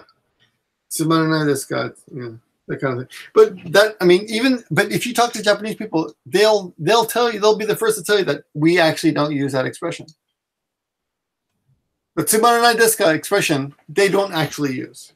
What do they say? They'll say kini iru to ii na, like I hope you like it. Oh, okay. Or go to sugoi yo. They'll actually say, this is really cool. I hope you like it. Oh. Is it kind of like one of those things where like you read like English expression books and then like they have these phrases that you never really say? Yeah, I suppose. I mean, well, in Japanese, I mean, in English, the Japanese learn the expression "I caught cold." Mm-hmm. Right? I caught cold, but nobody says that. Let me ask you. Yeah. You're an English teacher, right? Yes. Do you know the rule? The rule? No, what's that? The rule. The versus the. Kind of, somewhat. Like right. That's like a superlative, right? It's like the oldest, right? Could be. Doesn't. But you could say the oldest. Okay. So here's the thing. I didn't know this either, but when this I discovered this like 10 years or 15 years ago, because a Japanese student brought it to my attention. She said, or he or she, I don't remember even who it was. They said, why did you pronounce it the? And I said, what do you mean? They said, well, it's a vowel. We were taught that before vowels, you have to pronounce it the. Mm-hmm. So it's not the apple, it's the apple. But it's the banana. The carrot. Yeah. The donkey. But when you get to an E, like the elephant, because it's a vowel. Because it's a vowel. So before a vowel, you have to pronounce it the. The. So it's kind of like A and An. But you didn't know that, did you? I didn't either. No, I learned that just now. I mean, I have Strunk and White, the book up there, but I don't know. I guess I did too. I have it too. I don't think it's even in there. It's something that all Japanese know that we don't know.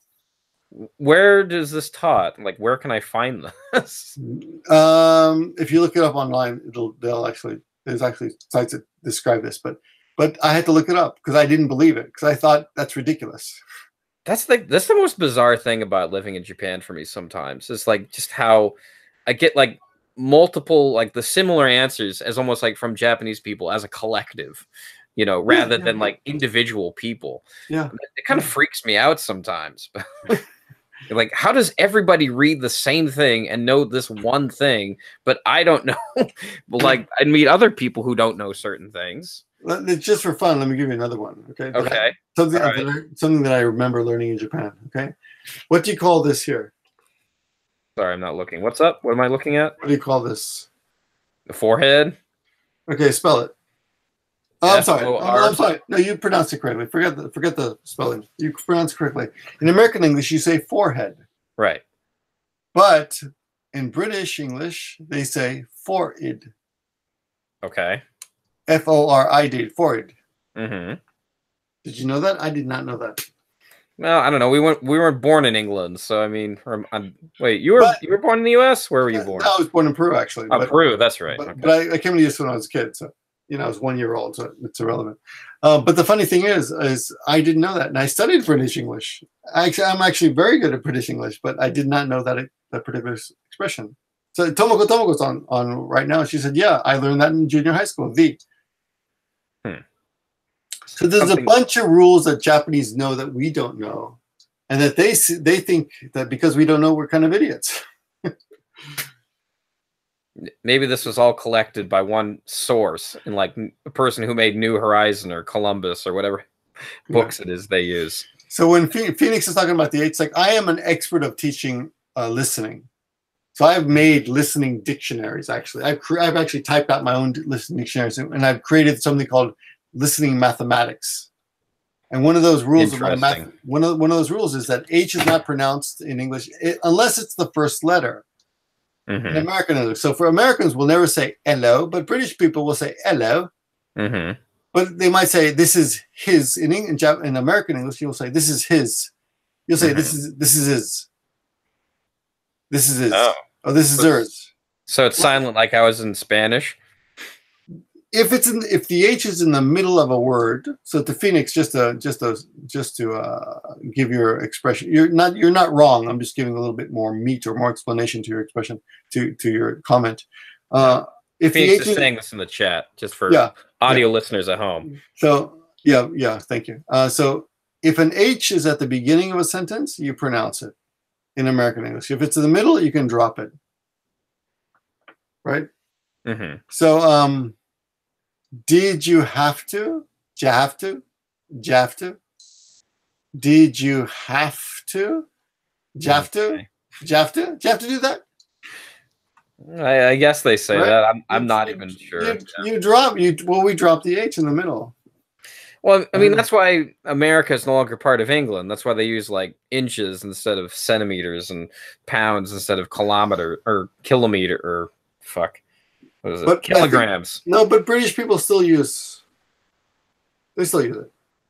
Pounds. Oh yeah, no, I'm not saying they don't use that.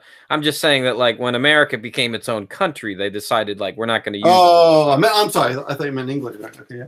Yeah, no, I mean that's why they drink coffee instead of tea and all that stuff. So maybe that's why everybody says. That's why they included the H. Like, nah, there's an H in there. Pronounce the H. No, it's pretty interesting, all that stuff. You know, the way British people. Well, British people pronounce the T's and don't pronounce the R's. Like better. You better. That's true. You'd better. You'd better do that. You'd better. But Americans will pronounce T as D's and pronounce the R like better. Better. Right? That must be confusing for language learners. It is. It is confusing. But so what I do is I create a dictionary and I provide that dictionary to my students and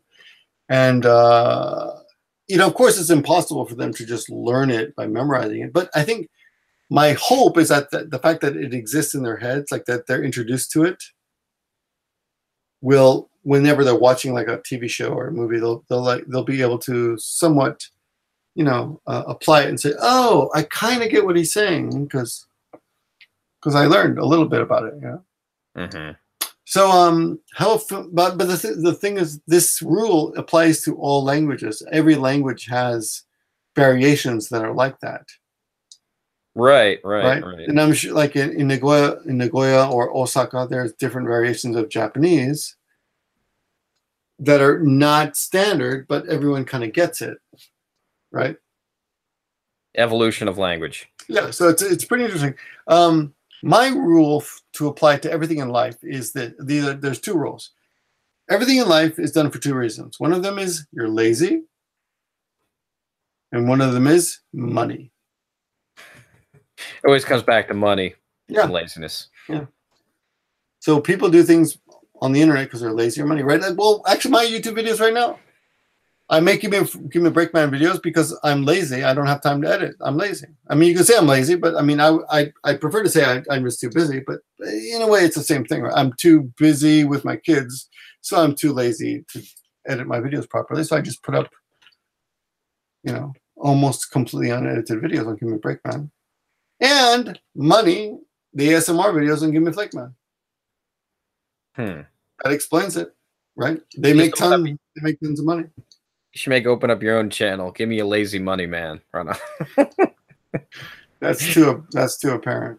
Yeah, no, that's too on the nose, right? And there's nothing wrong with that. There's nothing wrong with wanting to make money. But the funny thing about the internet is that people get pissed at you if they're making money, right? Oh yeah. Like the fact that you're making money pisses people off. Well, probably because they see that you're making money and that they feel like it's something very simple to do on the internet. It is. You think so? I don't think so. Well, no. Well, it's not. No. It's not simple to make money, but it's simple to do what we're doing. Apparently, if you're doing a good job. All right. So they're jealous of your talent. Let me tell you the secret. This is something that I'm actually a little embarrassed to say, but you heard it here, folks. Here in White. Here it is. Japan. Okay, ready? Check this out. All right. I have always done well with women. Okay. Oh boy. No. But I'm not saying. But it's not because I'm handsome. Okay.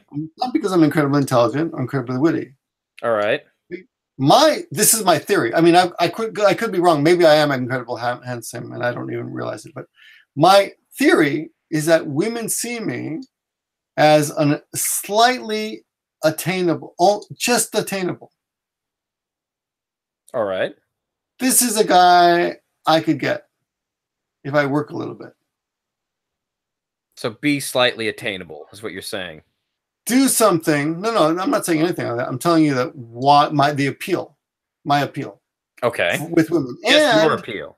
That's what I think. I don't even know. I don't know. It could be just they think I'm rich. I don't know. But, okay, we're spitballing here. So hold on. But my videos are similar in that people watch my videos and they say, you know, I think I could do what this guy does. Mhm. I can do that. He's not out of my reach. I feel familiar enough that people think that they can do what I can do. And I'm not saying they can't. You know? Okay. Like, I think they can, but most of them don't.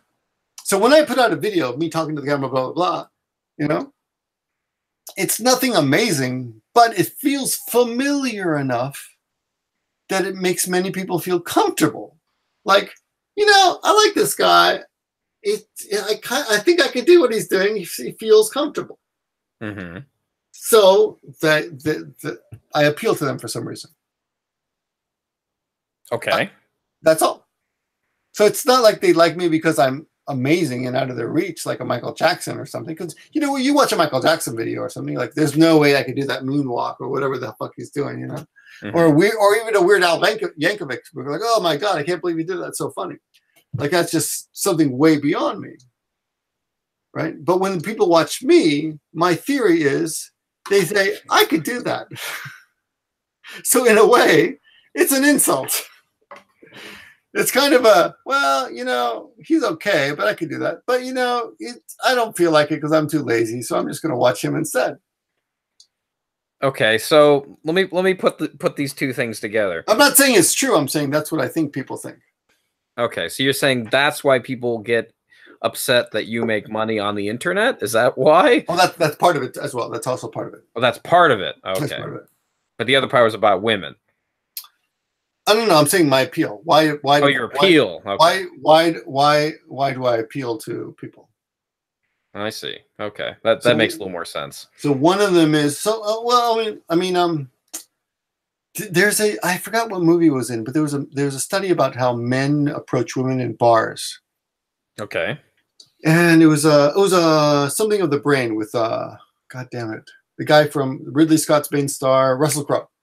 Something about brain, beauty of the mind, beautiful mind. A beautiful mind. So in the beautiful mind, they talk about going to a bar and they have like 3 or 4 women are there. One of them is super hot, right?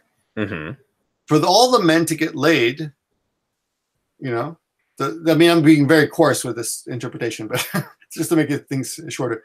The best thing you can do is everyone avoid the hot one and go for the mediocre ones. And then everyone's happy. Mm-hmm. If you shoot for the hot one, you're never going to get her. So the chances are you're going to go home unhappy. So the best chances for everyone to get laid are avoid the hot girl. Go for what you can get. Know your limitations in a way, right? That makes sense. I agree. So, I agree with that.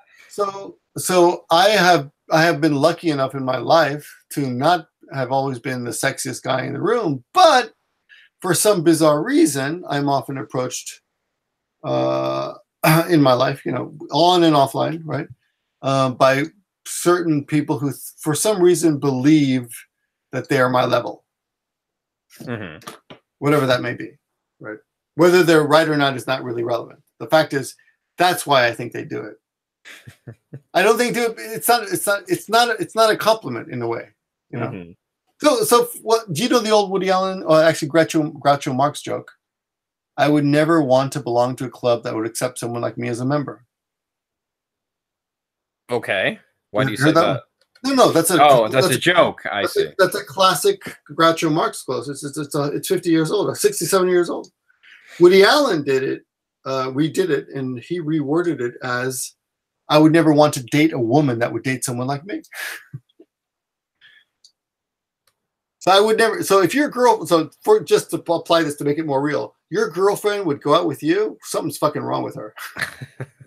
That's from an outside point of view. But imagine you thought that. Like, if I asked my wife, like, will you marry me? She says yes. The first thing I would do is like, oh, something's wrong with you. I don't want to marry you. Anyone who would say yes to me, something's fucking wrong with them. Right? That's basically the idea. All right. So your advice is be average. Oh, I have no advice about that. Okay. No, I know. I guess it's not really advice. It's not advice. No, I mean, it's my theory on why I'm somehow able to, despite being someone with no apparent skills, besides being able to talk forever, is, you know, I apparently people, I appeal to people, and I think that's one of the reasons, is that I give people hope. I give people hope that they could do the same thing one day. All right. Well, I that's think that's something. Yeah. Yeah, it's definitely something. Okay, I want to backtrack a bit here. Sure. So wait a minute. You were saying that you're really fascinated with sound when it comes to like teaching lessons. Do you think that a lot of this has bleeded into your ASMR channel? Like a lot of your interests have kind of grown into building that channel? The ASMR channel made me more interested in sound than before. I wasn't nearly as interested in sound until I realized that some people hear something that I didn't quite understand. Mm-hmm. So I decided to see. This is, I think, very important for to be a successful person in the world, and socially speaking. I think you have to be able to understand why things appeal to certain people, even if you don't personally find those things interesting. All right. So Britney Spears, I've never found particularly interesting. Justin Bieber, I've never found particularly interesting. Right, but I'm sure a lot would agree with you. But the thing with my opinion is that even though it's probably intellectually, you know, applaudable, a sound opinion, if you want to connect with, let's be even more drastic. Trump has never appealed to me. Yeah. But if you want to connect with people, you have to. The worst thing you can do is deride those things. Keep your mouth shut if you don't like them. The best thing you can do is find out why those people appeal. Why Justin Bieber and Britney Spears and Trump, Donald Trump, and the Kardashians. Why do they appeal to people? Find out. You know, figure that shit out. There are a lot of J-vloggers, and I mean, I'd rather not name anyone, so I hope you won't call me out. But it's fine. There are a lot of J-vloggers that I don't understand what the big appeal is. Mm-hmm. I don't see anything personally interesting about them at all. But okay, you got to name at least one. I mean, somebody who doesn't mind being picked on. Well, no, I've talked about her before, Canada Jane 3, and she knows it. And she knows. Okay. Like she's not a terrible vlogger. She's not a bad vlogger, but and every month she's losing thousands of. I mean, you can look on socialblade.com. Last I checked a couple of months ago, she was losing every month consistently thousands of subscribers. But I never particularly found her interesting. Right. Right. And there are others as well that I don't find especially interesting. I don't know what the particular interest is. And I mean, okay, well, let's be extreme, and I'll be a little bit more daring, even though it's not fair. Like Rachel and June, who are arguably the biggest J-vloggers out there. Right. Okay. I don't watch them. Not because I have anything against them, but I don't watch anybody. I'm just busy with kids.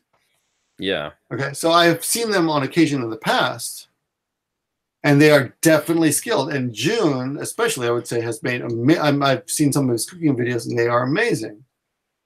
Right. But if you were to look at their numbers compared to other vloggers, like who's in the chat today? We just look at Asagi, who was in the chat a few minutes ago. Mm-hmm. Right? Asagi's she gets 5,000 views her last video. Right. And again, this is not really a slag on Rachel and June. It's just an example. Well, it's done for educational purposes. Okay, so let's say Rachel and June got 500,000 views.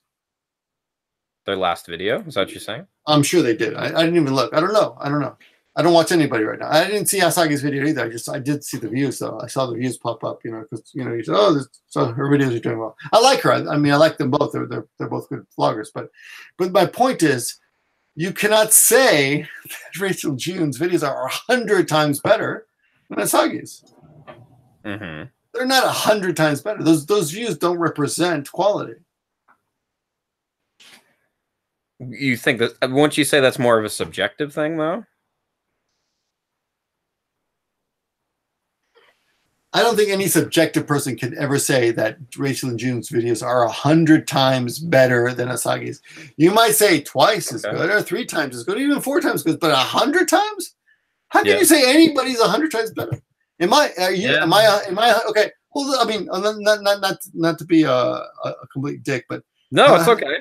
How many views did your last video get? Or how many views is this video getting? It's got 13 watches right now. I don't know. Like, it's not doing very well. I mean, it's like because I mean, it's all podcasting and it's already live, so people have no real need to see it again. I only do it for the sake of it being there. But yeah, it was only about like 40 views or something. Okay, so Hiko Simons and my last video got 1,000 views, 1,500 views. Yeah. Okay. So does that mean that I'm going to get 100 times more views than you will? No, not even 100. What is that? Like 10,000? What is it? I don't even know how to describe it mathematically. I'm not good at math. I get 1,500. You get 150 if you're lucky. That does not represent the quality. Oh no! Oh, that's what we're going to. We're going with quality. Yeah. Yeah, of course. That's what I'm talking about. Quality. It doesn't represent. It's not a fair. It's not a fair way of measuring quality. And of course, in the end, the views are what control the money. Yeah. So, for going back to the Rachel and June video, they make up 500,000 views in 1 day or 2 days or 3 days or even a week. Right? That's good. That represents easily $500. Okay. And of course, over the course of a year, that will represent, as the video grows, easily $2,000, $3,000. But poor Asagi, and then this is, I'm just using her as an example. Right. Her 5,000 view video will make maybe $3 if she's lucky. If she's really lucky, $7. Because she's small. So for some reason, they reward them small, right? So over a year, she'll make, if she's super lucky, I mean, I'm going really out on a limb here, $50. So you have, Rachel and June video making $2,000 a year compared to $50 video. But it's not a real representation of quality of video. True. Right. So I'm sorry. I'm not sure, don't remember why we got on this topic, but we started talking about it because we were talking about the popularity of channels and why certain people like certain. Yeah. So I mean, I don't watch a lot of channels right now. Okay. So neither do I. So just because, not because I hate them, but because I just don't have time because of the kids, right? And the little time that I do have, like I'm spending with you right now, or I'm going to edit, right? So it's not fair, but I would say that I'm pretty sure, I'm pretty confident that even if I were to watch a bunch of channels, I would come away thinking, what the fuck? Why isn't this channel doing better? Yeah. I don't know. I don't remember her name. I think it's in Light Eyes. Okay. Do you know? I don't know who this person is. No. She's a wonderful, to make things simple for people, because in Light Eyes. And Light Eyes is her channel name. She's got 3,000. Yeah, you can put that 3,542 subs. Right. Okay. Oh, it's it won't let me type her name. Okay, and Light Eyes. Okay, there we go. And I'm putting into the chat here. Okay, and Light Eyes. So if you watch her last video, it's a fun little video. She got a little skin in there. She's talking to the camera. She's very skin in there. All right. She's approachable. She's a good solid vlogger. That video didn't even get 3,000 views. I'm sorry, 300 views. It didn't even get 300 views. Oh, I know this person. Yeah. She's good. She's a good, solid vlogger. Yeah. So, a Rachel and June video, or any video for that matter, will probably get 10 times more, 100 times more, but it doesn't mean that they're 100 times better at all. There's a lot of quality out there that we don't know how to exploit. I don't know. Well, I mean, that's what luck is, right? It's all about being at the right place at the right time.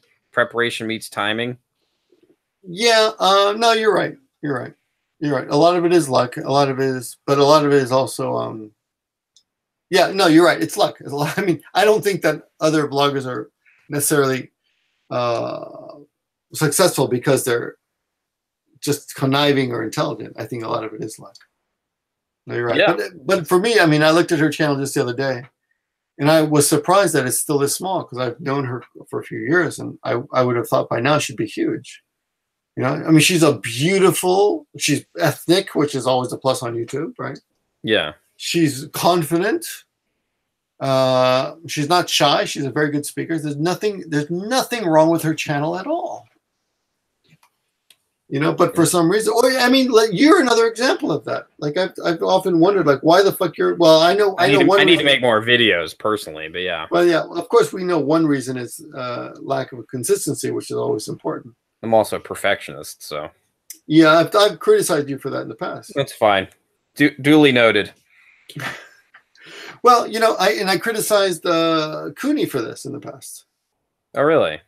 Well, we had him on a 2.5 Boy Gadget show, and yeah, I remember that. No, and I said, you're a stand-up comic. You know that you've got to get out there every day. Mm-hmm. You know, you got to put yourself out there. Yeah. So I mean, if you want to make videos and you want to get better at talking on camera, you got to get out there. Yeah, no, a lot of it with me is just having to manage my time better. That's all. No, I mean, yeah, that's my problem as well. I'm at school and I'll think, this is my stupidity. Okay, I just taught 2 classes. I deserve 30 minutes of break, so I'm going to watch something stupid. I'll watch some show that I wanted to watch, like maybe I'm Better Call Saul. Let me catch up on that, or whatever show I'm watching at the time. You know, but instead I could be making a video. Yeah, no, I know the feeling. I totally know that feeling. And then later I regret it. Like, oh, shit, I had a good chance to, you know, make a video, but I blew it by watching a TV show instead. I mean, you know, in the past, I've taken breaks from drinking completely, and I've exercised every day, you know, for months religiously, but I've never said to myself, I'm going to completely not watch any shit for a month. Sometimes you need that little break. I think it might be as well. It might be one of the best things I could do to improve my YouTube or my online existence. Mm-hmm. I don't know. Yeah, no, I mean, I read a book one time that said time is like finding quarters in your couch. You know, you'll find it here and there, and you just got to know what you use with it. You know. I don't know. I really love metaphors. I mean, sometimes I explain metaphors, they don't really go anywhere, but no, that's true. Yeah. Like you collect, you get a little time and you're like, and what do you do with it? Like if you find a quarter, what do you do with it? You don't even know what happened to it. I mean, it's a plus, but really what happened with that quarter? Yeah, indeed. I mean, that's a shame. Yeah. Okay. So I want to backtrack a bit here again. Go ahead. No, please. I guess, I don't know. There's no opportunities for good segues. I mean, there are some segues here and there, but I'd rather take this one. When you're an interviewer, actually, think. Speaking of interviewers, the worst interview I've ever seen in my life was an interview with what's that guy's name? The guy who goes, "Oh, hey, lady." Well, what's his name? Jerry Lewis. Jerry Lewis. Did you see that interview with Jerry Lewis? I saw that interview about 2 or 3 months before he died. Yeah, Jesus Christ. That's like the cringiest interview I've ever seen in my life. I saw that interview. For those of you who don't know it, Jerry Lewis was about to die. He's got like, I don't think anyone knew it at the time. But I'll share it and I'll put it down in the description below. Everybody should see that for what not to do during an interview. But then again, maybe he was forced to do the interview. I'm not sure. The thing about that interview is that it's hard to tell what the interviewer knew or what he was trying to let on to know. Yeah, so I think when you do an interview, if you know too much and you show too much, it sounds like you're asking questions for no reason at all. Like if I know the answers already, why am I asking you, right? So I think one of the goals of the interviewer is to ask questions in a way that seems like they're actually don't know the answer and they want to know the answer, but sometimes it also sounds like you're just a dumbass. Yeah. Like the most famous example of that is when Jerry Lewis was interviewed on, was it CNN, by the old guy, what's his name? Larry. Larry King. Larry King. So Larry King says, "You were canceled, right? I mean, you weren't canceled, right? You were." Oh, that's Jerry Seinfeld. Yeah, I remember that. Larry King. Didn't I say Seinfeld? Yeah. No, Larry you King. said Jerry Lewis. It's Jerry Seinfeld. Oh, I'm sorry. Jerry Seinfeld and yeah. So Jerry Seinfeld and Larry King. He says you weren't canceled, right? You chose to leave. And Seinfeld is like, didn't you know that? You knew that, right? Did this guy? So, but I'm fairly confident that Larry King knew that. He was just kind of throwing that out there to give Jerry Seinfeld Jerry Seinfeld a chance to respond. So you thought it was intentional? Because I mean, I've watched that interview a couple of times. Yeah. You rarely see Jerry Seinfeld get angry. Really, yeah. That's the only time I think I've ever seen him get angry, or was he just being Jerry Seinfeld? You know, it's like he has that weird way of dealing with anger. Here's the thing about questions: is we often ask questions when we know the answers already because we want to give the listener, the listener to your question, an opportunity to feel good by answering our question, because it does make people feel good. And it's actually, I don't remember the name, but it's a noted psychological behavior. So I want to make you feel good, Radrey. So I will ask you a question that I know you know the answer to, and I know the answer to also. Right. But I will pretend I don't know. Like I'll say, oh yeah, who was the director of Full Metal Jacket? I forgot that guy's name. What's the guy's name? Stanley Kubrick. Oh, that's right. Yeah. So suddenly I make you feel a little bit better about yourself by asking you a softball question. So I think Larry King was doing that to Seinfeld, but Seinfeld didn't realize it and took offense. Just baiting him? Not baiting him. He was honestly giving him a chance to say, no, we didn't. Yeah, we were top rated. We left at the top of the heap. But he didn't expect him to get angry, I think. But of course, it could be that just he's old. He just actually didn't know. It's hard to tell, Yeah, that's true. Yeah, but I mean, we often, I'm sure you've seen this with your friends as well. I mean, it happens all the time. People ask questions just to give another person the opportunity of feeling good because they're able to answer that question. I never really thought of it that way. To me, it's sort of like I ask a question because I'm generally curious. Yeah, well, but it's a little bit manipulative. It's a little bit insincere, but I mean, people do it. I mean, maybe that's why some people get annoyed when they're asked certain questions. Like sometimes you always hear about, like maybe like a younger brother or a girlfriend or something that's asked you all these kind of just questions. Or like where you get up to the point where you're like, no, just don't tell me questions, tell me statements. Yeah. Well, I mean, now that I got two kids, I'll give you a quick example. If I ask my son, "Oh, what's that animal over there? I can't remember. What was it called? Is that an elephant?" And my son goes, "No, it's a giraffe." And I'll say, "Oh yeah, you're right. Good answer." Yeah, I mean, of course I knew it was a giraffe, but I pretended not to know to make him feel better about himself. So that's kind of what we do to each other sometimes, but in a much more sophisticated manner. Right. Yeah, that makes sense. So, by the way, this reminds me of a great expression or a great explanation. They say that a great writer is a writer who tells you what you already know in ways that you could not express yourself. So one reason Hemingway was so popular was that he used a very basic vocabulary. That he's famous, or you might even say infamous, for having a very limited vocabulary of only 3,000 to 4,000 words. Right? Hemingway. Yeah, that is interesting. Right? And they say that one reason he was successful is that he was able to give you truths. I guess they would say these days, drop bomb truths or truth bombs. That's it. In using vocabulary that the reader could easily understand, but could not, for the life of them, explain themselves. So when people read Hemingway, the feeling was, oh yes, that's what I was trying to say, but I couldn't say it. And Hemingway explained it. That's very interesting. I guess I've never really thought of it that way. I mean, so a good author actually tells you nothing that you don't already know. They just tell it to you in a way that you cannot express yourself. It's kind of like a dream in a way. Kind of like, because they say your dreams are like your subconscious that reminding you these certain things. Often appealing as like symbols sometimes. Yeah. It could be that way, yeah.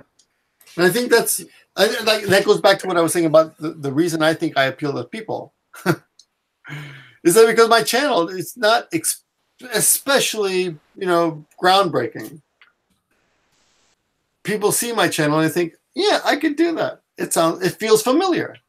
I mean, not to compare myself with Hemingway, but it feels familiar. So when people see my video, they think I could do that. And when people read Hemingway, they think, oh yeah, I thought that's what I was thinking. Yeah. The next Ernest Hemingway, ladies and gentlemen, have like a clapping sound. No.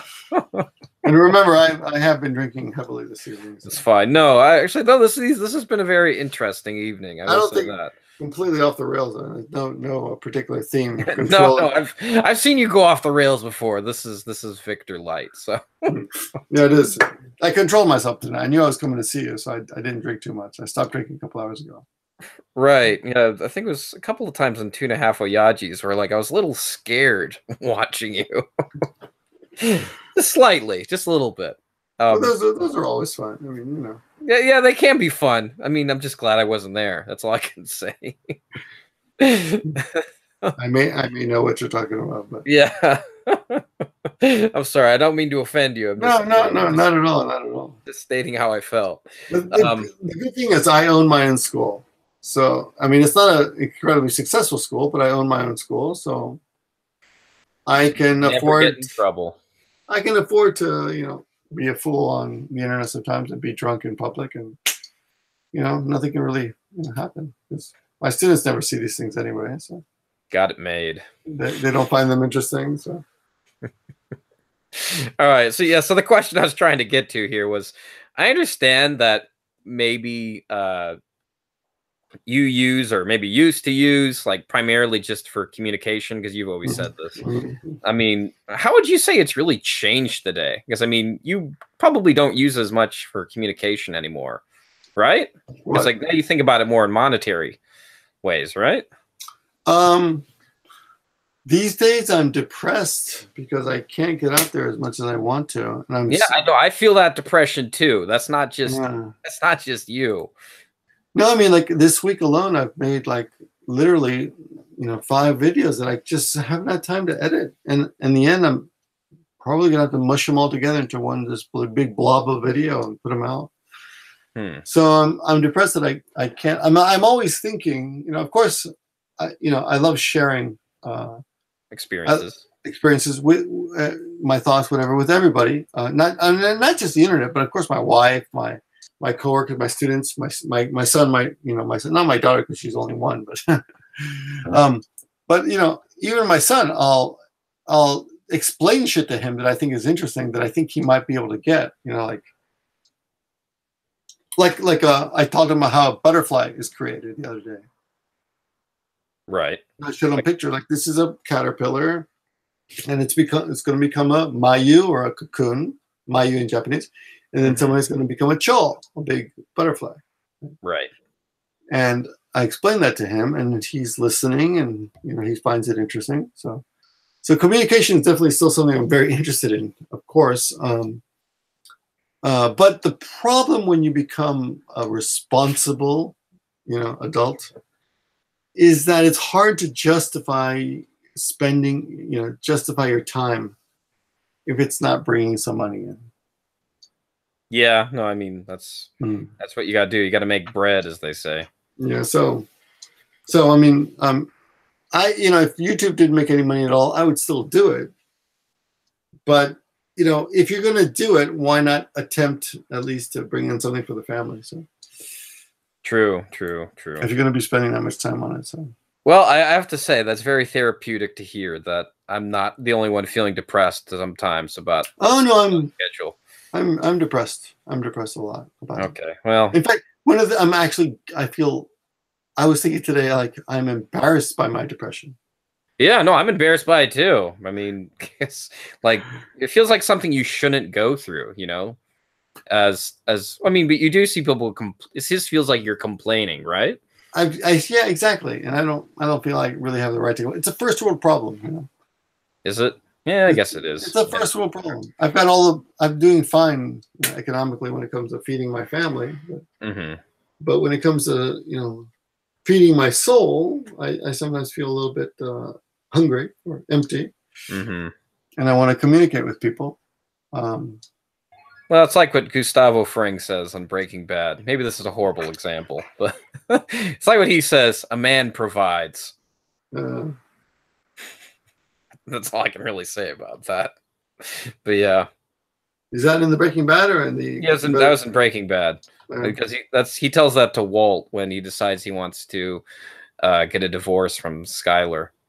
Oh, if yeah, it feels so long ago, Breaking Bad, which is kind of crazy. Crazy to think about that one of our YouTube friends was in that show. David Urey. Find parents, yeah. Crushed by an ATM machine. I know, which makes me wonder. I wonder if he'll show back up on Better Call Saul. I would like to see him again, but I don't know. He's on another show now, something about warehouses. Oh, okay. Yeah, I don't know. I haven't seen this show because I don't think they're showing it anywhere here. But yeah, he's on another show now. Oh, good for him. He survived getting his head crushed by a. Well, it's pretty iconic. He's pretty easy to remember. So it's called Lodge 49. Okay. He always plays like some strange character in all these. I think he's a security guard in this one. Okay. Which is a step up from his usual meth addict thing. So. Yeah, it's true. He was in another movie. What was that one? Like Shoot 'Em Up? Yeah, Shoot 'Em Up. Meth addict. I was like so shocked to see him, and I'm like, wait, what? I know who that is. Yeah, me too. It's very surprising. I was watching that with my entire family, and I'm like, oh my god, it's Ken Tanaka. That's a bizarre movie to see with your entire family. Is that movie like it's ultra-violent? Yes. Yeah, it's like ultra-violent. Well, I guess you didn't have kids then. So I guess no, it was before we had kids. My brother, everyone was grown up. Everyone was an adult. The funniest family experience I've ever had is watching South Park the movie. Oh boy! And my mother walked in during the Uncle Fucker scene. And we were like, "Oh my God, Mom's watching this! Oh, this is going to be so bad. She's going to be so upset that we're watching this stupid movie." But she just started laughing. She thought it was the funniest thing ever. Yeah. So she surprised us. Yeah, that was cool. Uncle Fucker. Well, I don't know. Maybe she likes expletives. Who knows? Well, I don't know. I don't really know much about your family, so not publicly, but yeah. Yeah, not publicly. Everything I know is what's on YouTube. I'm telling you, we are surprised. We were all surprised. Yeah. You never know. We were all surprised by her positive reaction. So yeah, that's good. All right. So I would have to say I would be lying if I didn't say I missed the Japanese for Morons shows you used to do with like guest senseis. You used to have every week. Back then, this is like, what is it, 2010, 2011? Yeah. I think it was around that time. What happened to that? You just got tired of editing, or just people lost interest, or? I think I made a mistake of trying to put that onto one channel, a different channel. Oh. And then, yeah, I guess I got taken up by something else. I mean, just got busy with other stuff. Just kind of like loss of interest. Yeah, I mean, it's still. I mean, I still study Japanese, and I'm still interested in it. But I guess I'm not that interested in. You know what? Yeah, you know what? I remember now. Yeah. Okay. Yeah, it became a pain in the ass because a lot of people would make videos with me, and then later they would regret it and ask for them to be taken down. This would happen a lot?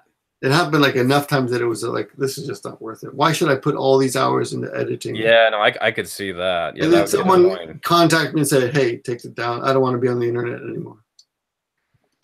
Wow. Okay. Yeah, that 100% explains it. Okay. I remember a few people who actually asked me to take their videos down. And I actually agreed, but it kind of fucked up the whole system. Like, because it was a series, like 1, 2, 3. It was a sequential series. So suddenly, like, some are missing. Mm-hmm. So that became a bit, it was a pain in the ass. Yeah, and I don't mean what's like what Philip DeFranco says, the internet is forever. So Yeah. so I mean it's pretty people would notice that one of them's gone. Well, I mean, it is forever, but the thing is, if someone that cooperated with me asked me to take it down, I got to take it down. Yeah, no, I 100% understand. I was just curious what happened to the whole thing because you used to be the person I'd watch on YouTube who I'd always go to. Like, I know Victor will introduce me to somebody who I'll really want to see, who maybe I'm friends with, and it was always fun to watch your channel for that regard. Yeah, I mean, I miss doing that too. And in fact, now with Hiko Simon's new site, mychan.tv, I think it's going to be easier to be able to do that again. Well, I mean, you kind of did it again with the two and a half Oyaji. Yeah, exactly. Like yeah. you kind of introduce new guests and we do everything. I guess I got to ask like a small question about that. Sure. The 2.5 Oyajis, the namesake of that show, that's like a parody on 2.5 Men, right? Yes. Okay, yes. all right. I wasn't sure if that was or not. And there was a big scandal at the time we made that show. So. Oh, that's right, because Charlie Sheen was getting kicked out, and he was in the news like every 5 minutes or something. Right. So as a joke, we didn't have a name, so we said, 2.5 Oyajis. And then the 2.5, what is it? The 2011 Tohoku earthquake came and then swept him out of the news. Thank God. And now we have. Then after that it was like ISIS and now Trump, and I don't know. Now they won't lead the news now. So we'll hope the next new thing gets Trump out of. Well, the Kavanaugh stuff seems to be kicking Trump out of the news recently, but yeah, but that'll be gone soon enough. You think so? I think 2 weeks and it'll be solved. Yeah, that's true because there is a time set on it. Right. For some context for audio listeners, Brett Kavanaugh, yes, he's going to become a Supreme Justice leader in America, and he's like under investigation or something, or for a section of something he did when he was 17 years old. Something he did though he was 17 years old, and somebody's coming forward. Anyway, that's not what the show's about. I just want to state context. Anyway, so that'll be done. I think that scandal. I mean, there's always American scandals happening, but yeah. So you recently did a newer show, like kind of a 2.5 Oyaji's reboot thing. Right. Do you have any plans that we should like be waiting for or looking forward to with this new show? We're gonna get back into introducing more people. Yeah. Oh, okay, but so, under a new name. Yeah, we don't have the new name worked out yet. So I like J-Vlogman, but that's just me. That's not a bad name. Yeah, because that's what you are. You're men, but then again, what if you have a woman on your show? Well, she could be a guest. It's still yeah, that's true. That's true. It could be. Yeah, you're both men, so yeah, that makes sense. All right. Debatable if you ask our wives, but. So another question I want to ask you on your, so you have a pretty lucrative. Well, I shouldn't say lucrative. I don't know. Everybody always hates you when you talk about money. Let's just say you have a Patreon. Yes. And I wanted to ask about this. Patreon makes $1,000 a month. Wow, not bad. That's pretty good. Just under. I'm sure if I made more video essays and SEO content, I'd probably get up there too. But it's whatever. Anyway, what do you think makes the best perk? Patreon. I think I was lucky in that I built up an audience of people that cared about me. So that's really all it was. You don't think it's like Japanese lessons? It's just selling yourself, or a lot of it is like, hey, I like what you're doing. Keep at it, and let me just help out. The thing about the internet, and I'm on both sides of this coin. Okay. Is that okay, let me give you an example. Who's your favorite TV star or TV show? Well, we were just talking about it. Better Call Saul. Okay, so let's say that their director was getting shit money and you found out about it. Oh, like Vince Gilligan or something? Yeah. Let's say Vince Gilligan got fucked in his contract and he's only getting, I don't know, $1,000 a show because of some weird contract beef he had, right?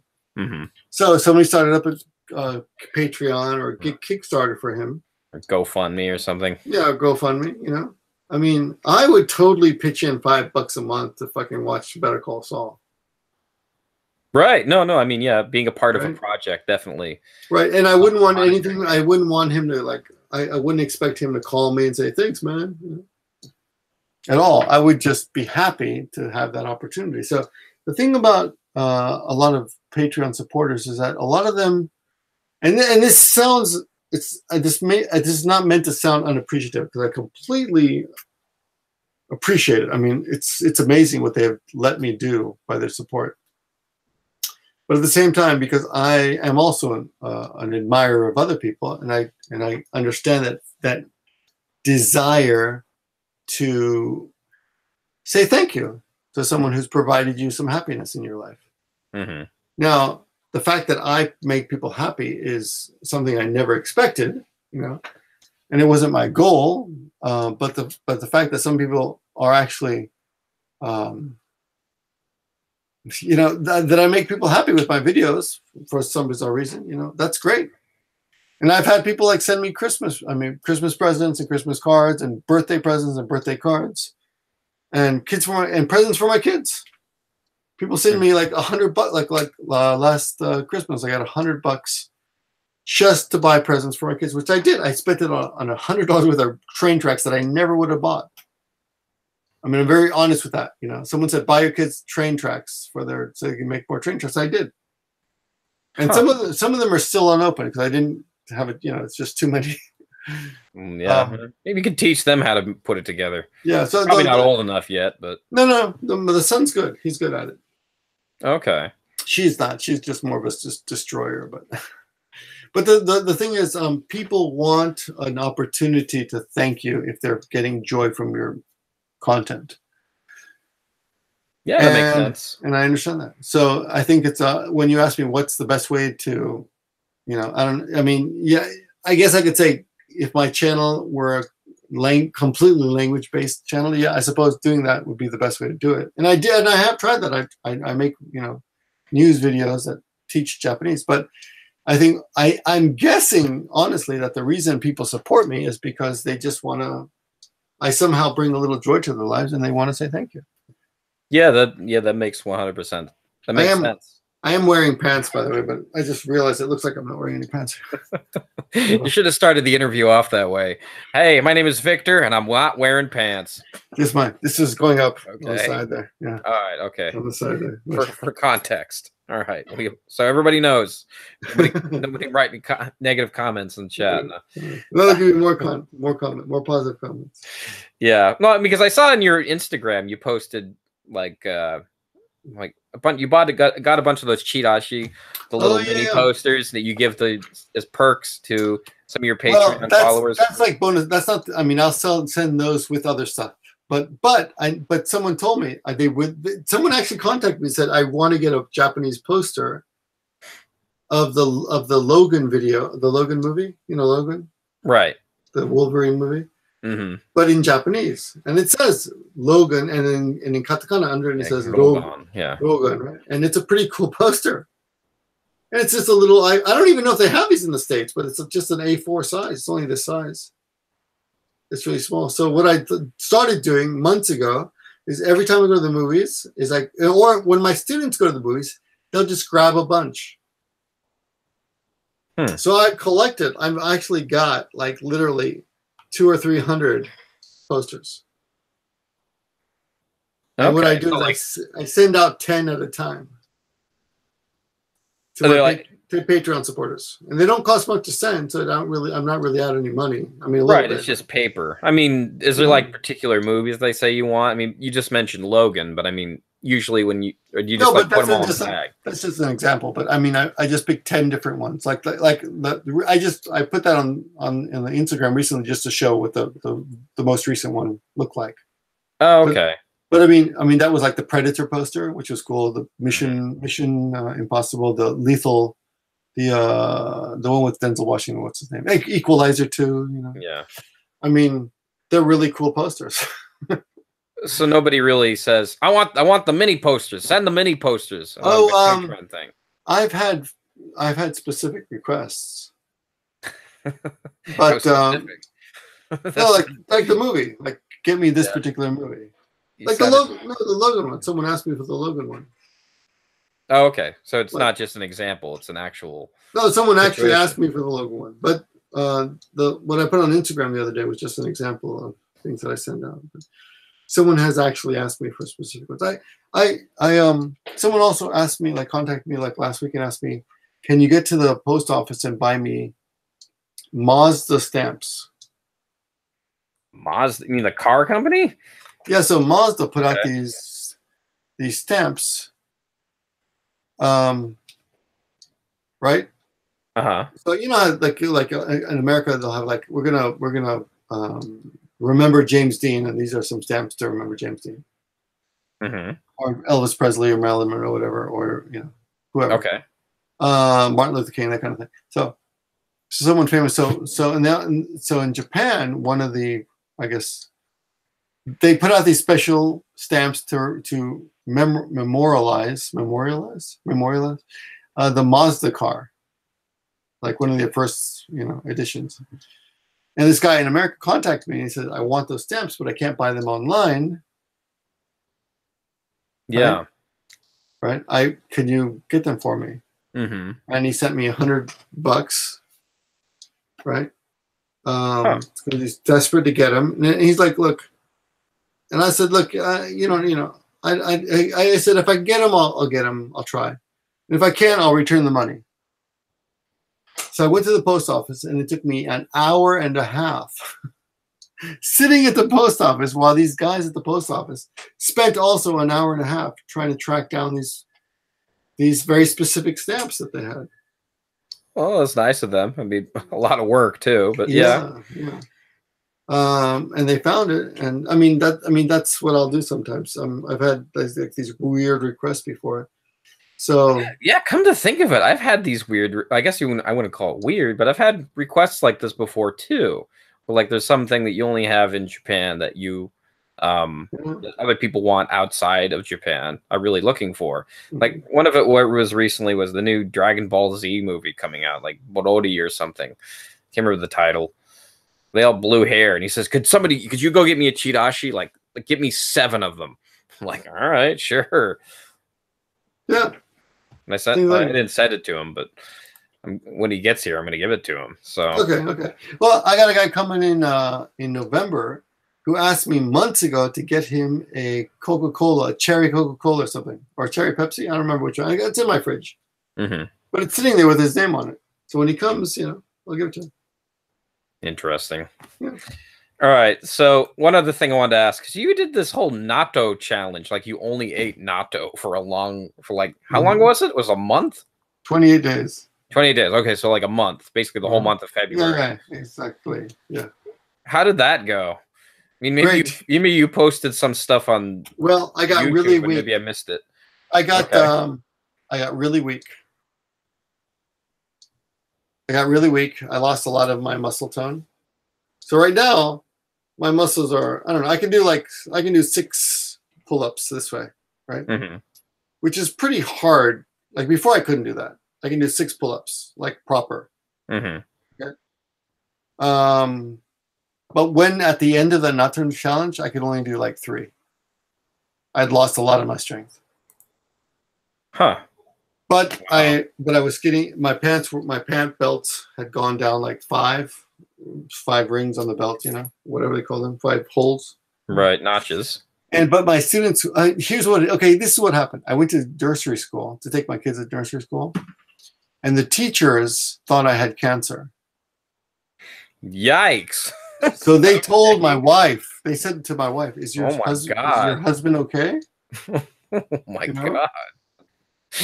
Okay. Wow. And so I lost so much weight so quickly that people thought I was sick. And people actually commented that I was too skinny. Right? You know, so I put on some of that weight back, and I started, you know, lifting weights again. So now I feel healthy, but I feel, you know, like a gorilla again, which I guess is more my natural.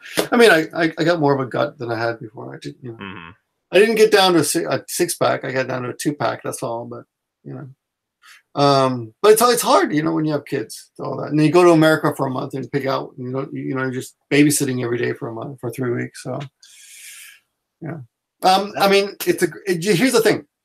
if you want to drop a lot of weight quickly, Yeah. then I think the natto challenge is a great thing to do, because you just force yourself to only eat natto and you get so sick of it. Then you're just not hungry anymore. Like, oh, fuck, I just don't feel like eating. And natto has so few calories. So for example, I don't know if this is why you're asking me, but if you want to drop a lot of weight, eat 9 to 10 packets of natto a day. Mm-hmm. And you'll be sick of eating. And then to give yourself a little reward, have an apple.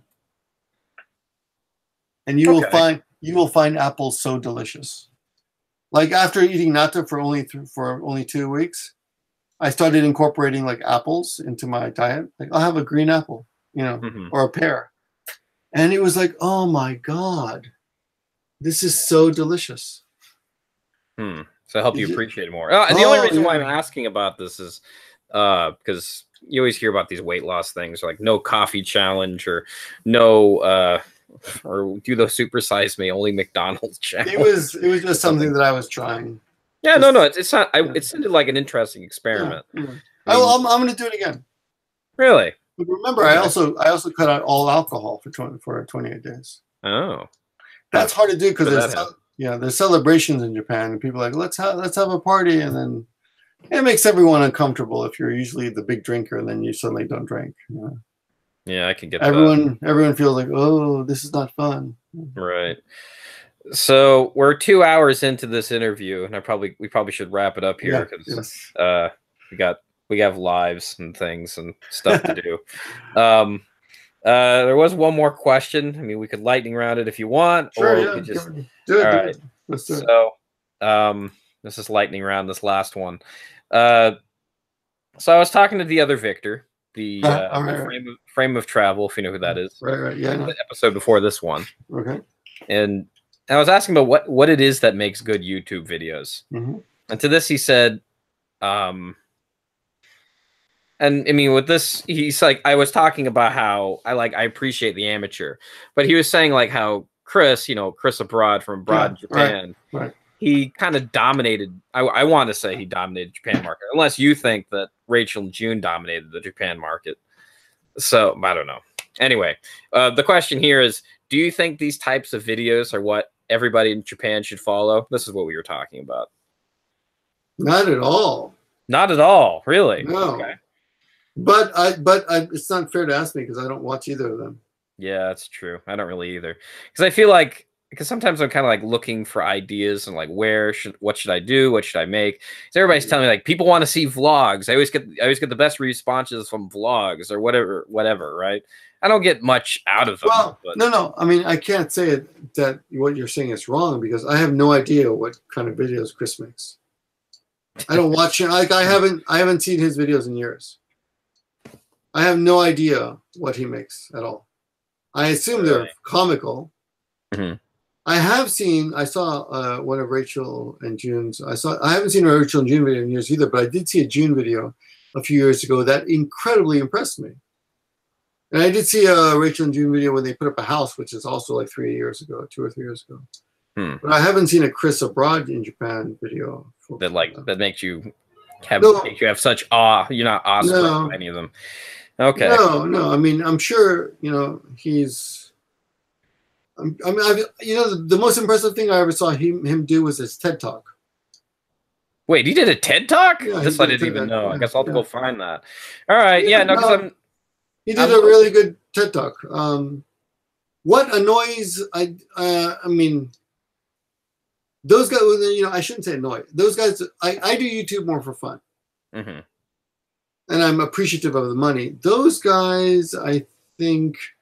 I have no idea. This is completely talking out of my ass, but I'm thinking for them it's more of a profession. And so when we have like these parties and stuff where they have a chance to attend, they're always too busy because I don't know, but they never come to any of that. So in the old days, everyone would come, regardless of however big you were or important you were. So yeah. So I often, I think I think that our little get-togethers are great opportunities for anybody to use to promote their own channel in a way. So, for example, if you're Christian abroad and you don't and you have tons of fans, I'm assuming you have tons of fans. Yeah. And we're putting together a event, you know.